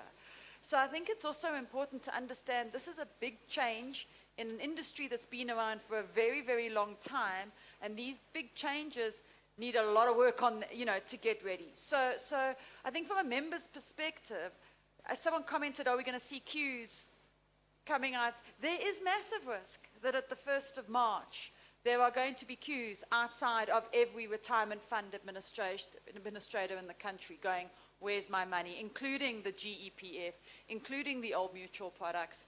But I think at this stage, it's going to be very tight as to whether people will be in any circumstance to be able to pay on the 1st of March. I think 2024, yes, they'll be paying, be able to.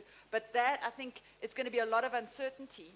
And one last point I want to make around it is, just in this room, we've had discussion today where we've had the opportunity to have a few hours discussing this topic, and you can see the level of complexity.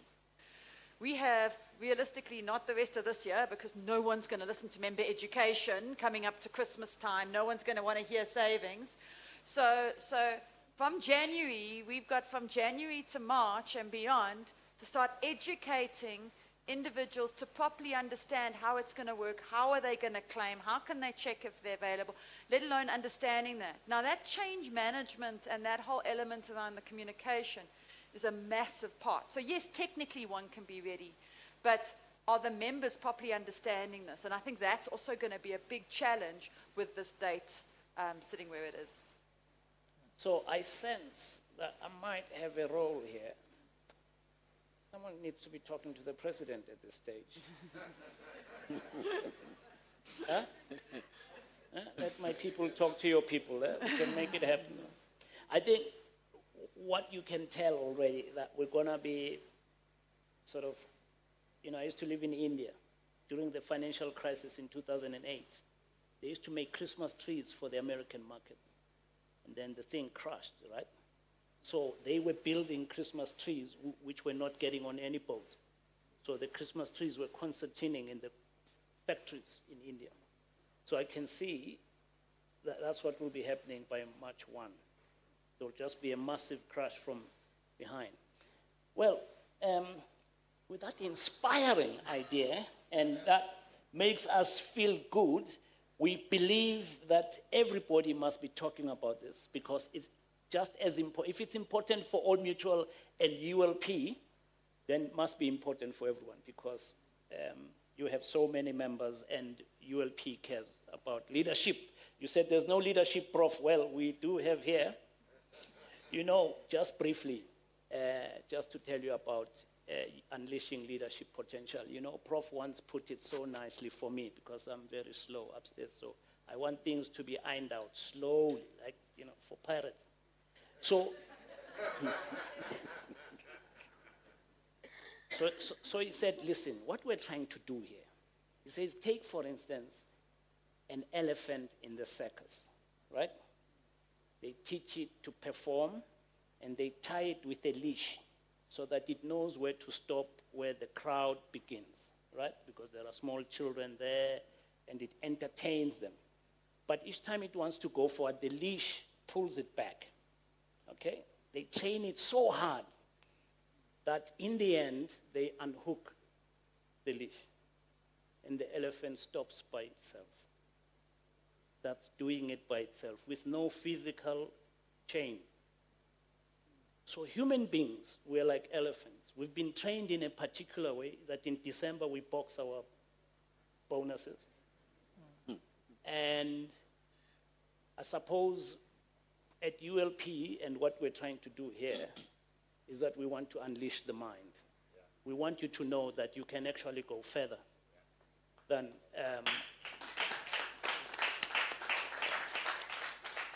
so that's why this partnership is so important. So thank you so much. We are now going to open for questions from the floor, but as you know, we're not just here physically, we're online. So those who are watching at home or wherever you are, please send your questions. And I think I already have one or two, which I think the panelists will be more than happy to answer and give us something to be happy about tonight, because all I've heard was, I want to go and hide under my bed now. It's so terrifying what I heard. So here we are. Here's a question from Nomtandoni Andrews, and that's for Michelle, so she knows what she's talking about. What happens if you have a retirement annuity apart from your pension fund? Will your lump sum be affected? Second question from Nomta. So Nomta is on our case. Can the panelists provide more input on why the savings pot is kept? I don't even know what she means. I mean, I'm not wearing a cap, so. And then question from Soraya. From an administrator point of view, are there rules as to how they manage the two pots, or will they continue to invest all funds at their own discretion as they do currently? I'm trying to determine if there is a potential that each pot may grow at different rates. So, Michelle, you go first, and then the panel next. Sure. So, Maluleke, you're next after Michelle. Can I go? Okay. Cool, thank you. Okay, so I think just to answer the first question, as I mentioned at the beginning, these impacts impact all funds. And so if I've got a retirement annuity in my personal capacity, plus I've got my company employer fund, in both funds, I will have this two-pot put in place. In both funds, I will get the 10% capped at 30,000. So if I've got two funds, I could have essentially have two different emergency savings pots running. So if I've got 4 retirement annuity funds, you'll have that many retirement pots. And each withdrawal, you have 1 per contract per year. So if I've got 4, I can draw from all 4 each year. So that enables it from that aspect. I just want to touch on the cap. The cap of 30,000 is for the beginning once off. So right in the beginning for the once off change, it's 10% capped at 30,000. But that's for the first calc. Once that's done, after that first 30,000 in, you'll have more contributions going in, so it's going to be lots more than 30,000. Whatever's in there, you can take all of it. So there is no cap on how much you can take out of your savings pot. That cap is only for the once-off allocation on that seeding that is coming through. But after that, there's no cap. Okay, Bob Malulek. Maybe dealing with the cap, because I think the question of why is it capped. I mean, if there's no cap, no capping on the 2-pot system, basically it is like, okay, you can access 100%. Because you've got to have this 1/3, which is a cap, which is a small pot. I always say to the teacher, this is a small pot, don't worry, it's that 2-pot. Forget about the bigger pot because somebody's going to manage that for you. Here is your heart. You have to manage your heart, whether you have a desire to go and put your fingers there or not. So that's the purpose of the cap, is the preservation. Because that is the rationale behind this particular policy change. So the cap is brought by that fact that you can't go beyond to the extent that you then damage the rationale of saving and nullify it basically. Like I was saying, if my teachers are saying, no, we want 75%. So we agree with the cap. So, but the one that you must keep and we don't have to touch it must be 25%. The 75% we want it now, and so forth. Then you don't have to save. You don't have to have a pension fund because that is a problematic situation. But it's not only for the member, but it's also for the industry. It's also for the economy. Because can you imagine a situation where if, let's say it's 50-50, how much money must we have as a fund to go and have liquid to be able to give to the members so that we then have to do away with long-term savings because an pension is about long-term saving. So you have got to do away with long-term saving and go to money market so that you must be able to access that. That in itself is scary for me. And it should be scary for any other person because it is going to go where the professors say. The economy of the country may literally crash. Literally. Because you are going to have to sell. And if you sell, you may not even sell. You may lose because you may not sell at the time where you wanted to sell, but you are selling because there's a pressure for you to have liquid. So the portfolios are going to be affected anyway. So the cap, for me, is very critical because it's addressing a lot of other things that you may not have seen before and so forth. So yeah, that's what I can say. It's very interesting. I've been sitting here for such a long time, and we're talking about such a big, big thing, and no one has said we must pray. I want to pray at this point. I am so terrified. Maybe just to add to what the 2 speakers have said, I think it's also about balancing. I think Michelle talked about balancing. It's balancing in terms of the now, consumption now, and consumption in the future. So I think South Africa is not the only country that has introduced something similar to what we have in terms of the 2-pot. I'll give you an example of Chile. I think they also opened up the retirement system for withdrawal in 2020, during the COVID time. They, I think, opened 3 tranches of withdrawal. I think the end result was that about 40% of fund members in Chile ended up with a 0 balance. So we're trying to avoid that situation where people end up with nothing by trying to balance. And I think if you look at the comments that we're receiving, particularly from individuals, and people are saying, you guys are playing games, what can I do with 30,000? So they're forgetting that this was all about balancing consumption now and consumption in the future. Who came with this idea? Who? Just tell us, Basil. Please, don't. We are speaking amongst friends here. Who came up with this? You know, sometimes you think government are useless. You know what we see, potholes, corruption, but someone has thought about this. So we've got Basils in the government, guys. Don't lose hope. Look, I mentioned that we wanted to implement preservation, but I think the preservation we wanted to implement was kind of hard preservation, that we just introduce a law that from such a date we are going to introduce preservation. There'll be no more withdrawals during your working life. But I think 2020 came and gave us a crisis. So I think his colleagues in commercial and catering, or clothing and textile workers, came and said, we want access to our retirement fund. If only we can give members 30% of what's there in the fund. So we said, here's an opportunity. We can trade off the preservation against giving access. So that's how the idea came about. But like I said, it's not ideal. A retirement fund is created for retirement, so we shouldn't be using it mid-career. So it's an opportunity that came, so it was a give and take I suppose for the entire industry. Okay, I have another question from Mbalenhle Ngwazi. What are the tax implications of mandatory 10% injection into the savings pot? Will I be taxed on it if I subsequently withdraw from those savings? You want to? Michelle can take it. Oh, Michelle. Okay.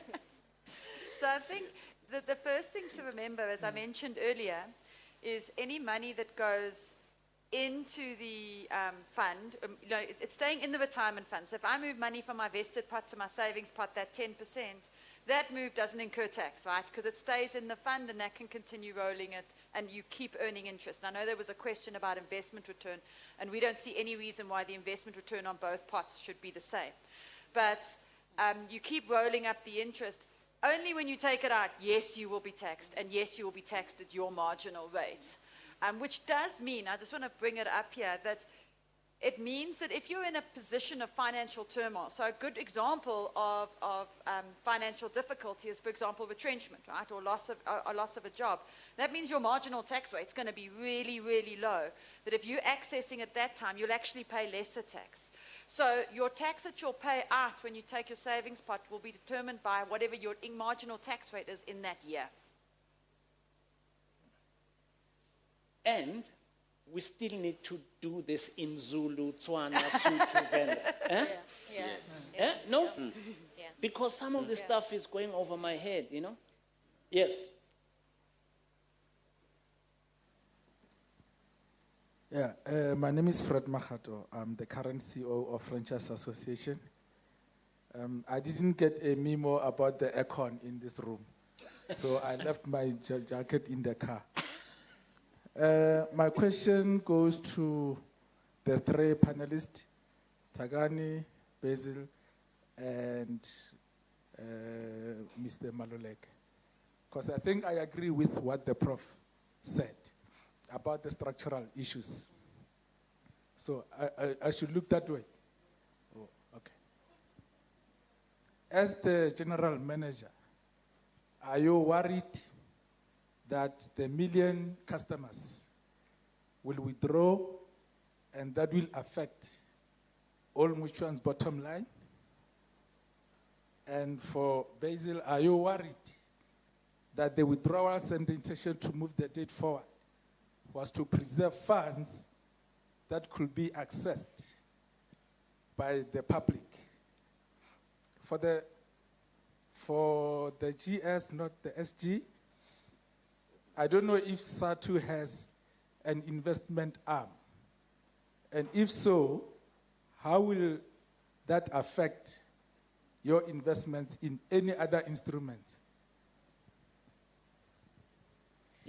Thank you so much for that question. On the Old Mutual one, Old Mutual being the longest mutual and life insurance company, almost 2 centuries old, We pride ourselves in our expertise to manage long-term liabilities versus long-term assets. It's an area which we have over the years, mastered. So I'm not so worried as about Old Mutual, the impact on Old Mutual's bottom line, as I am worried on the ultimate implication for customers who go and withdraw when this opportunity comes, possibly with a mindset of, okay, this is the money, I'll always withdraw. So right up until time and come the opportunity, I'll withdraw the maximum that I can. So thank you so much. That's a great question, but the worry really is around us being able to inculcate a genuine culture of savings and keeping South Africans' eyes on the ball of saving for the long term and having very positive retirement outcomes. As far as Old Mutual goes, not so much of a worry. Thank you. Professor Chris? Hello? Yeah. Yeah, no, in fact, what I was thinking about is the cap. It's out of a fear. There is a fear that if the cap on that third was not there, people were going to withdraw all of it. And in fact, the fact that the study shows that the majority of members, they are for the system, it means that they want to withdraw. So there's going to be a run on the pot. There's going to be a run on the pot. And my greatest fear is that it's not Old Mutual alone. So I estimate that, like I said, 30 billion plus will be removed from the savings. And what is going to fill that gap? Particularly if you think about a government that has a deficit to finance. It is there. That 30 billion is financing government as we speak. So next year, that 30 billion will not be there. So who's going to fill the gap? So it's likely to be foreign savings. And it means that our account will be more and more indebted, and we'll lose that sovereignty over policy. So there are many implications. It's a huge factor or fact that you are dealing with. Perhaps I should stop there. But what I can say, here is that we need really to ask questions, Treasury. We need to ask you. We understand that you are trying to balance that preservation. But you are in charge of macroeconomic policy. You are in charge of industrial policy. What is the plan to create jobs? The country, as we speak, there's no massive infrastructure happening, but there's rising unemployment. What is the plan? That's what we need to ask. So I'm not sure if I'm supposed to answer this question, but I think that's a big macroeconomic question that the whole of government needs to answer, including the National Treasury. And I think even at a political level, as I would add. But I think just to add, I didn't follow the question about the change of dates. But I think just to probably restate what I said earlier, I think we've created this policy which ended up in the legislation. So I think ideally what we would want to see is the system that we planned for working properly. But if we now suddenly change dates to meet certain needs that don't satisfy the system as we had planned it, it might result in gaps being created somewhere. Like I said, could be errors. Imagine if Old Mutual was to miscalculate what's due to you in terms of your seeding. That would be a big mistake. If they can overpay you or underpay you, that would be a big mistake. That would be difficult to correct. So it's about giving industry and SARS a sufficient lead time to be able to implement the policy as was planned for. Well, look, this has been an amazing discussion. We can go on for another 5 hours and we'll still not satisfy the hunger for the detail. I was doing a bit of research on this, and these are some of the terms I came across. So if you're like me, there's a bit of homework. Number one, of course, is the two-pot retirement system. You know, once you go around, if you go where I come from and you start saying two pots, people are going to be so confused. And then there's something called savings component and retirement components. They're not the same. And then there's something called vested component. I don't even know what is that in Tsotital, you know. Stock fake. And then there's provident component, retirement annuity component. And then the savings withdrawal, that we know. And then, of course, there's the tax year. And there's marginal income tax rate. I mean, there's a lot of work to do because this stuff needs to be explained to the ordinary gogos and mkulus out there, right? So thank you, All Mutual, for doing what you're doing. Thank you for arranging tonight. And thank you to ULP for being in the mutually collaborate partnership, which we like very much. We are now going to close the discussion. I know some of you want to keep going. Do we have one more hardliner at the back who just wants to ask a question that has never been addressed tonight? So much pressure. Good evening, everyone. I go by the name of Mish. I actually have a two-faced question. The one part of it is two parts. For me, I'm a very practical person. Once you start saying two parts, but I have one contribution, I get lost there. How is my contribution going to be handled? I think that will be answered. Another part is in terms of estate duties.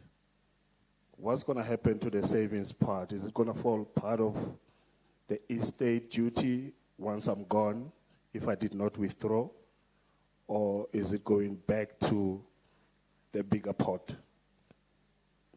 How will that be handled? Thank you. Thank you, Fish. Someone who is like you online, who still wants to ask one more question before we close, is Tandega Diamond. Check the surname. Which of the two pots are the current contribution that were accumulated before 1st March? I think you dealt with that one earlier. 1st March, even I can remember that. 1st March 2024 going to, right? So, Michelle, please deal with that quickly. Yes. Can you think of closing statements while Michelle is wrapping up? Okay, so I'll deal with the question on death as well, if I may, while you guys are thinking of your closing statements. So anything you've saved up until the 1st of March is going to go into your vested pot. So it's not a two-pot system, it's a three-pot system, because you're going to have your vested pot, which is your old money, old rules, so that you can change jobs, cash out, nothing changes with that. And then you've got your new two pots, which is your savings and your retirement pot. And the job of splitting them will be the retirement fund's job, so you won't need to worry about it, because that's part of the administration function. But I think the death question is very good. And a lot of people ask that question. At the moment, when you pass away, your money in a retirement fund falls under what we call a Section 37C death claims process, which basically says the money in your retirement fund gets paid to your dependents. Okay? It gets added up and split to your dependents. It doesn't form part of your estate unless you have no dependents. And it's going to be the same. So two parts not intended to change the death claim process or how the death benefit works. So all that money in the fund, which will be your vested part plus your savings part plus your retirement part, will then get paid to your beneficiaries, as currently is the case. Okay. Please, can you just give us your final thoughts as we conclude? And can I inspire you with some good news? Because these guys, they almost failed. They did well. They didn't fail. 50 hostages held in Gaza could be released and the fighting could be paused for 4 days. Right. That's really good news. I can imagine my debate tomorrow about that. So I have to think tonight and debating a very difficult situation. So my last word, basically, Milson, would be that education is very critical. So what you have said about doing education in all our languages will really help us to reach everyone so that at least we can have this behavioral change that we need. It's not going to be easy when people are facing problems. So for me, is however, we can't stop. We need to making sure that we do that education so that it can reach everyone, because at the end of the day, the 30 billion that is really taken out, to me, it matters. We have 1.3 million workers in the public service. So there are more than 1 million of Old Mutual, and obviously in terms of their reserve is even more, and so forth. So if they are going to take, it's going to be a problem. So for me, I will emphasize education every time. I know that my members want the money, but I need to give them education so they can make a better decisions, informed decisions. So I will do it in Stonga and Shivenda. Thank you.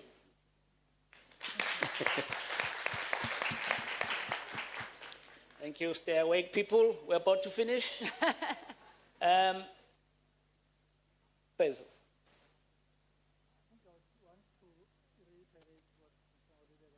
Sound. It's fine.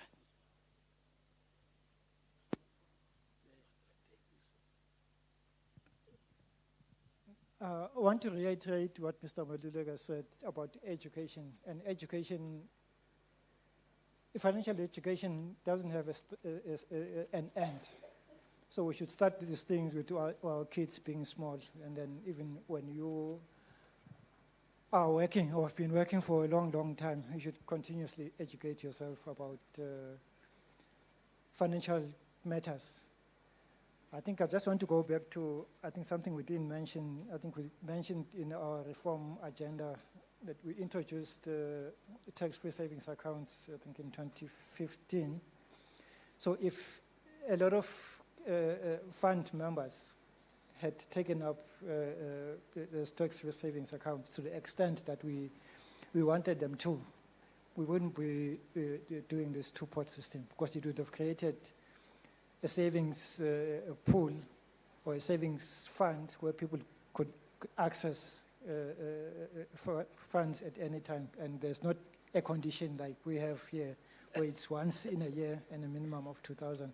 But with tax-free savings account, you can withdraw anything in the account, even up to 100% of what's there in your account, and the accumulation is tax-free. So I think it's one of the things people ought to educate themselves about. It's out there, it's available. Thank you, President. Okay, Prof. Chris. Yeah, I think that because the cat is already out of the bag, perhaps the industry should, in conducting the education, steer the public towards ways in which they can, conditions under which they can withdraw from the small pot. For example, trying to protect your house from being repossessed, not your car, but your house, or educating your children, or attempting to start a business that will generate income for you to replace, the future income that you took today. Something that is an investment, not for consumption. Perhaps that's the content of the education. But don't start a business of ice cream during load shedding. Yeah, or in winter. Okay. Takane. Thank you. Thank you, Milton. Thank you, Milton. I think we mustn't shy away from the great outcomes that Two-Pot actually will bring to South African society. It really is a great outcome, a ray of light and optimism, and this has been demonstrated by the green line, which Michelle demonstrated of what the future holds versus what we have today. And finally, I just want to affirm Old Mutual customers that you made the right choice by picking Old Mutual, and you're in safe hands. Thank you.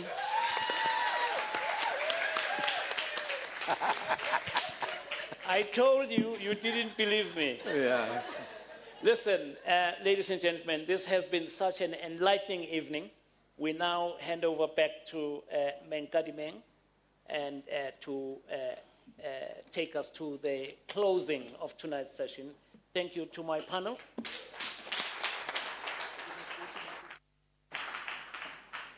Before the panel goes, we have a little something for the panel. Thank you very much. Another round of applause.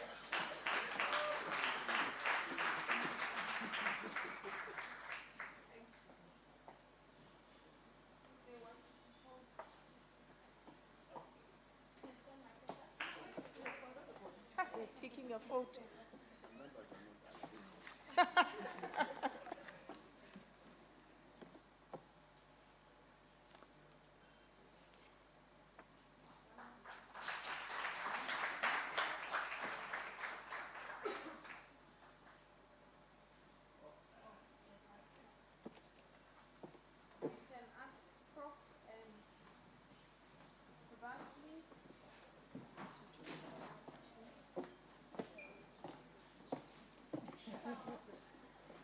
And Michelle?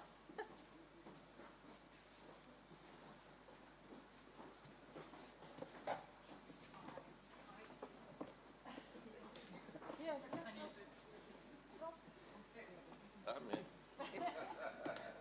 Back door.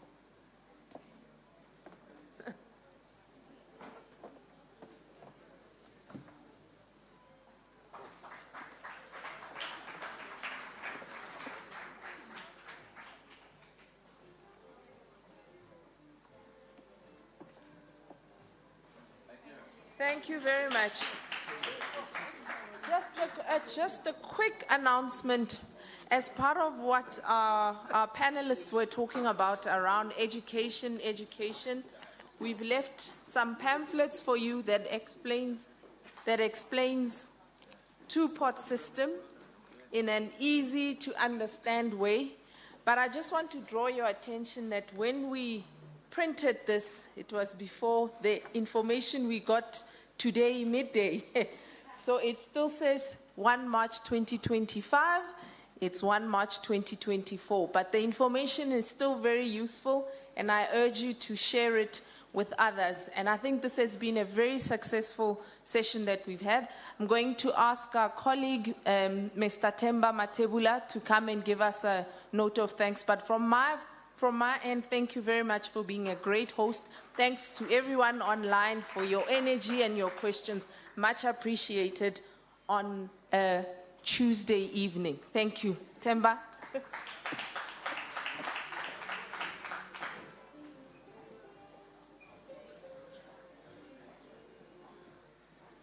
Good evening, ladies and gentlemen. Good evening. I was here. Thank you so much, Buipilo. I was actually thinking a lot before coming up here. The prof would know we've got that challenge, but it doesn't look that bad. But I'm working on it, Prof. So I actually need to come up with a new plan now, because I was thinking, come March, I will also withdraw a portion and follow suit in terms of what Ron has done, Ron DeSantis. Those that follow U.S. politics would know that there's currently a heated debate around his extra height that he simply gained overnight. So Prof knows that whenever I need to stand on stage, I just need that a little bit of step to be able to appreciate everyone. So I will work on it, Prof, but definitely not dipping into the pot. Ladies and gentlemen, thank you so much. What an evening.